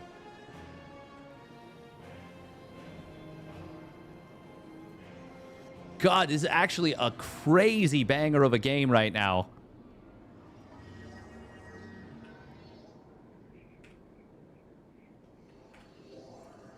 herO recognizing that maybe he can just go Tempest Colossus at this point. Byun rebuilding 4 SCVs at a time.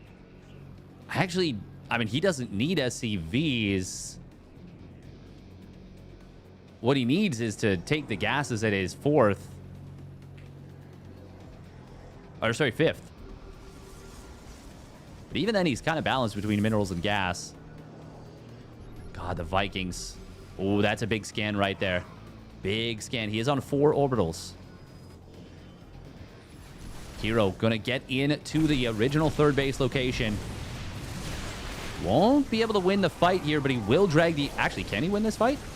Maybe. There's a lot of Zealots here. Oh, he's going to cook the SCVs at the very least. Actually, okay, there we go. More reinforcements showing up. Oh, these Zealots are actually going to find an opening in the 5th base mineral line.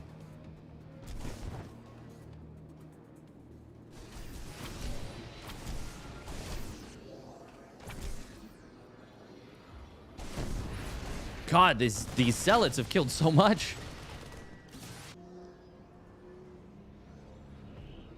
Both players are on a,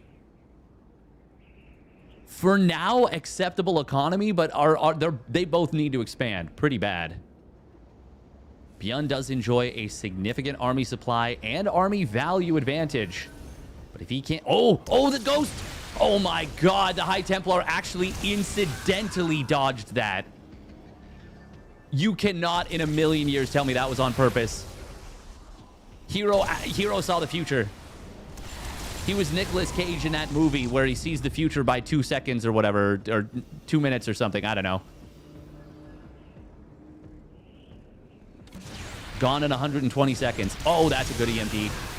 Still High Templar Storms available. Nice pre-split from Beyond, but he gets hit hard with the Vikings. Zealots getting in again on this 3rd base.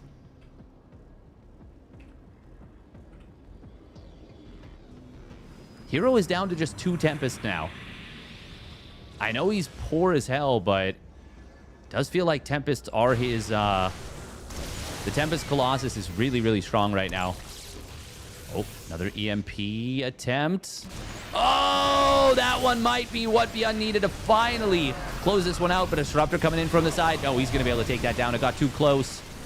There are 3 more High Templars somehow. Hang on, the Zealots are actually cooking.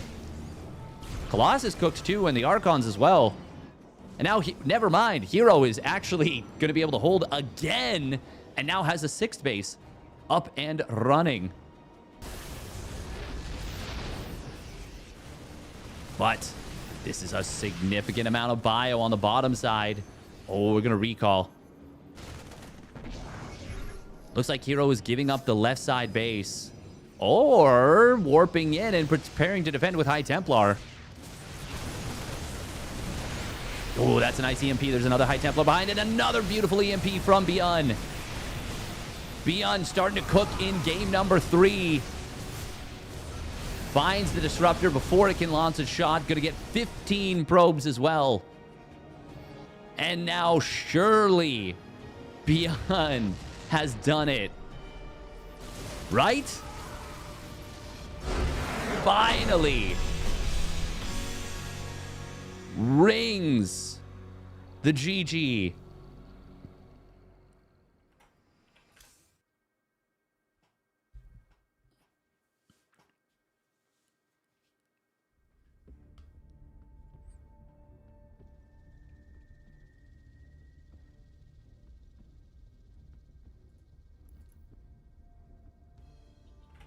It's not me sending ads, it's Twitch auto sending ads. And also, yeah, I don't think there's anything... I don't think there's any scandal happening currently.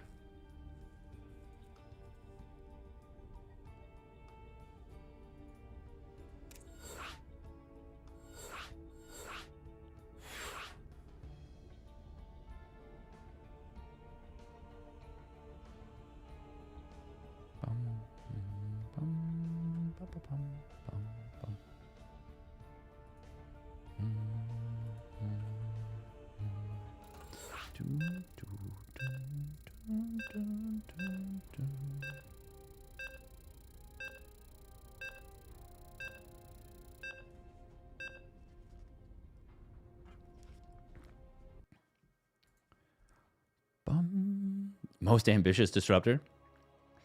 It had a big job ahead of it, and it was incapable of completing said job.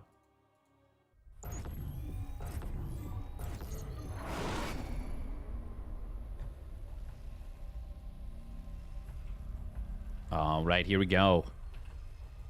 Can he gain some momentum here and keep it together? With the Shopify Rebellion, it's begun. Rebellion. And his opponent somehow still almost making it work. It is herO. In the red. He's so scrappy. He's so scrappy, man.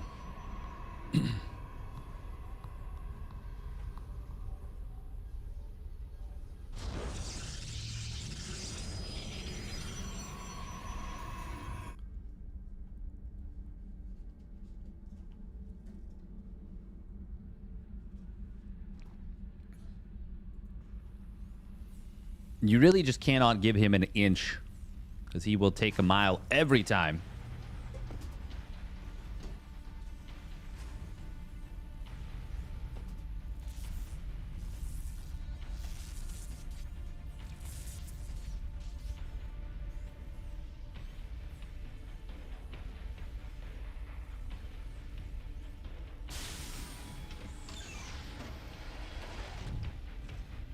I mean, League of Legends is a completely different game. But if that's the case, that's pretty messed up. I think we can just leave it at that.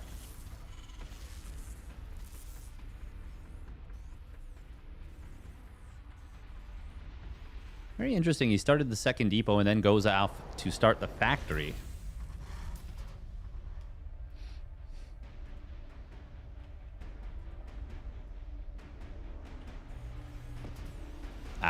Okay. Yeah, let's not. That is most definitely a timeout.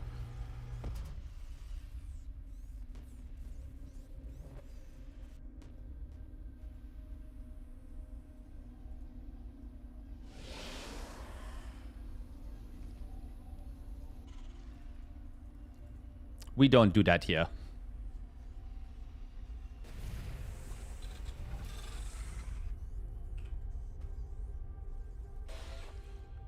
Two Reaper Hellion into Reactor.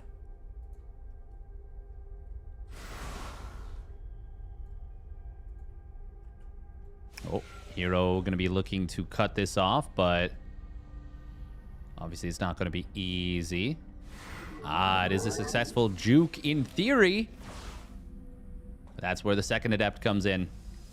You thought you were free. You were not. He tries to get the perfect Clem Reaper. Clem grenade. That's super, super difficult.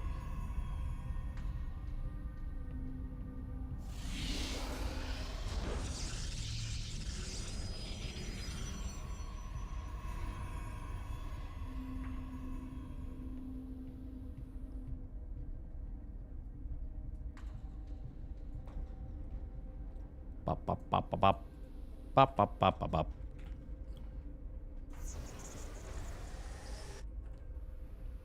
I know you know better than to make generalizations like that. We are going to be seeing the quick medivac for Marine Cyclone play. Reaper will get taken down. Grenade actually bouncing the adept kind of closer. Oh, what did he just run into? Was that the hallucinated... Was that a hallucinated Phoenix? I think so.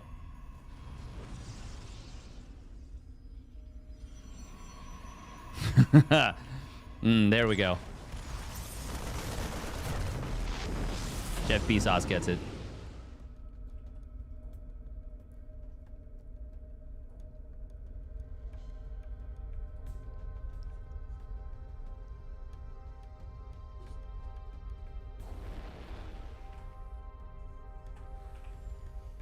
So far, Bian has not had anything really go his way in this game number 4.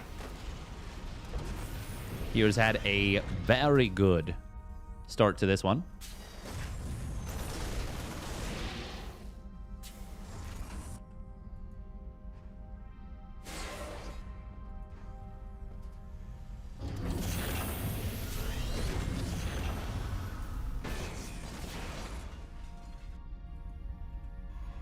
Yeah, I don't think Setsuna Mayu means you, Jeff Bezos. I think talking about Jeff Bezos, the namesake. Raven gonna drop the auto turret at the third base. Based on what I know, I don't think Tsunamayu would drop a nasty.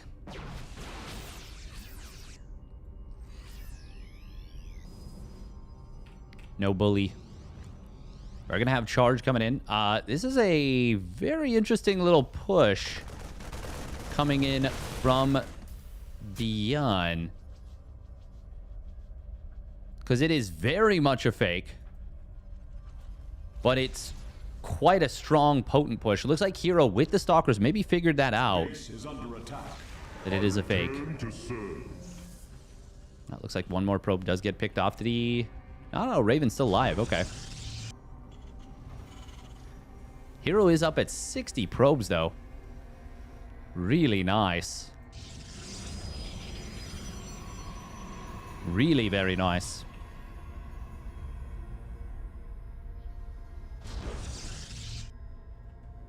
First two medevacs going to be hitting, well, I guess, first two medevacs, not from the initial pressure, going to be hitting the field. And here comes the first proper push. It does feel like herO kind of over-defended against the fake push initially. Oh my god, if he somehow got stim. He's not going to. If he had, that would have been mega. That is a big stim. How many units does this get? 3 Stalkers. Wise decision, though, from herO to not blink to the low ground. Beyond was trying to bait that. herO was like, no, that's a chat. That's a bait.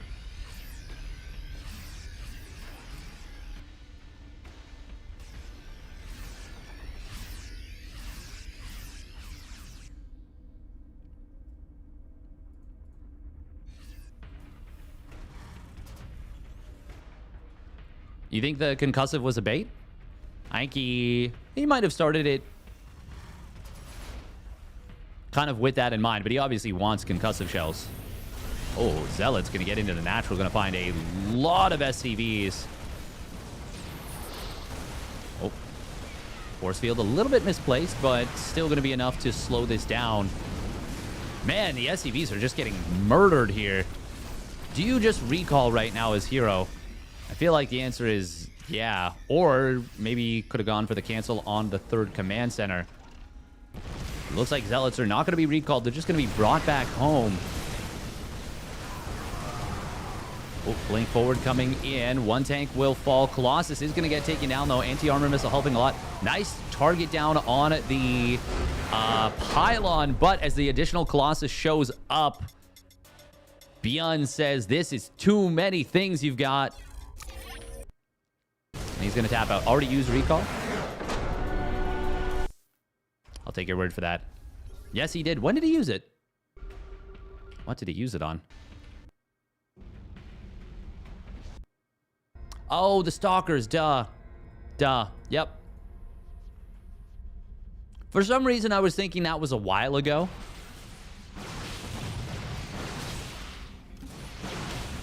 I do sometimes think that recall is a much shorter cooldown than it is.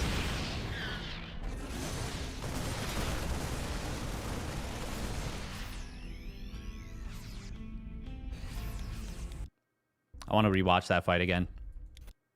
Yeah, I think that's just Beyond saying, like, I lost way too many SCVs. There's no chance. Without basically, at minimum, killing a base. Because, yeah, herO's about to be on a 4th base.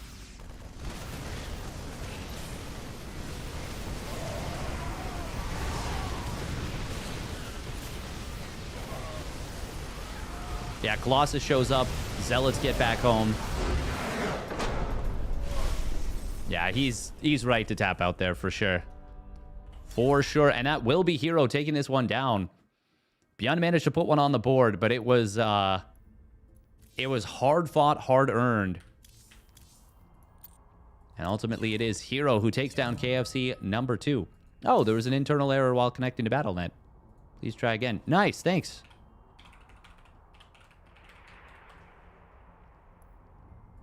Oh.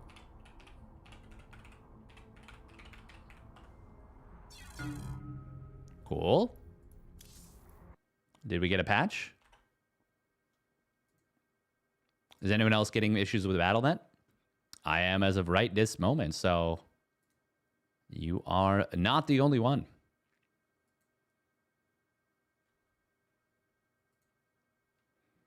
You're not the only one.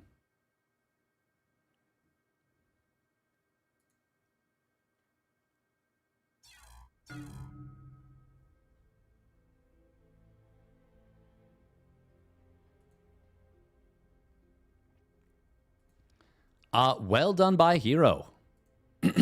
He gobbled that chicken? What?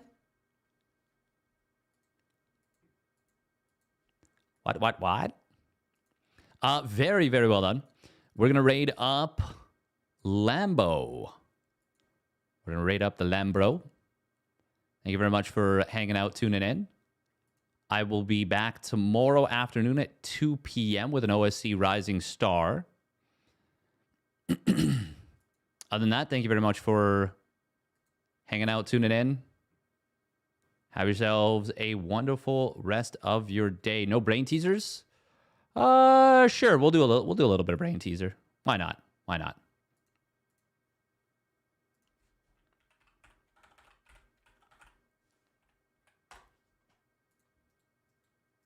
What is it? Octoral Rescue, Pips.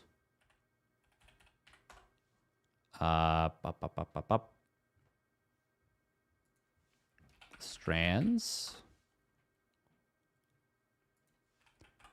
Connections. What else? Fibble. And what is the final one? Reunion. All right, as far as YouTube is concerned, thank you very much for tuning in. That's going to do it for me. Bye-bye, YouTube. Bye-bye.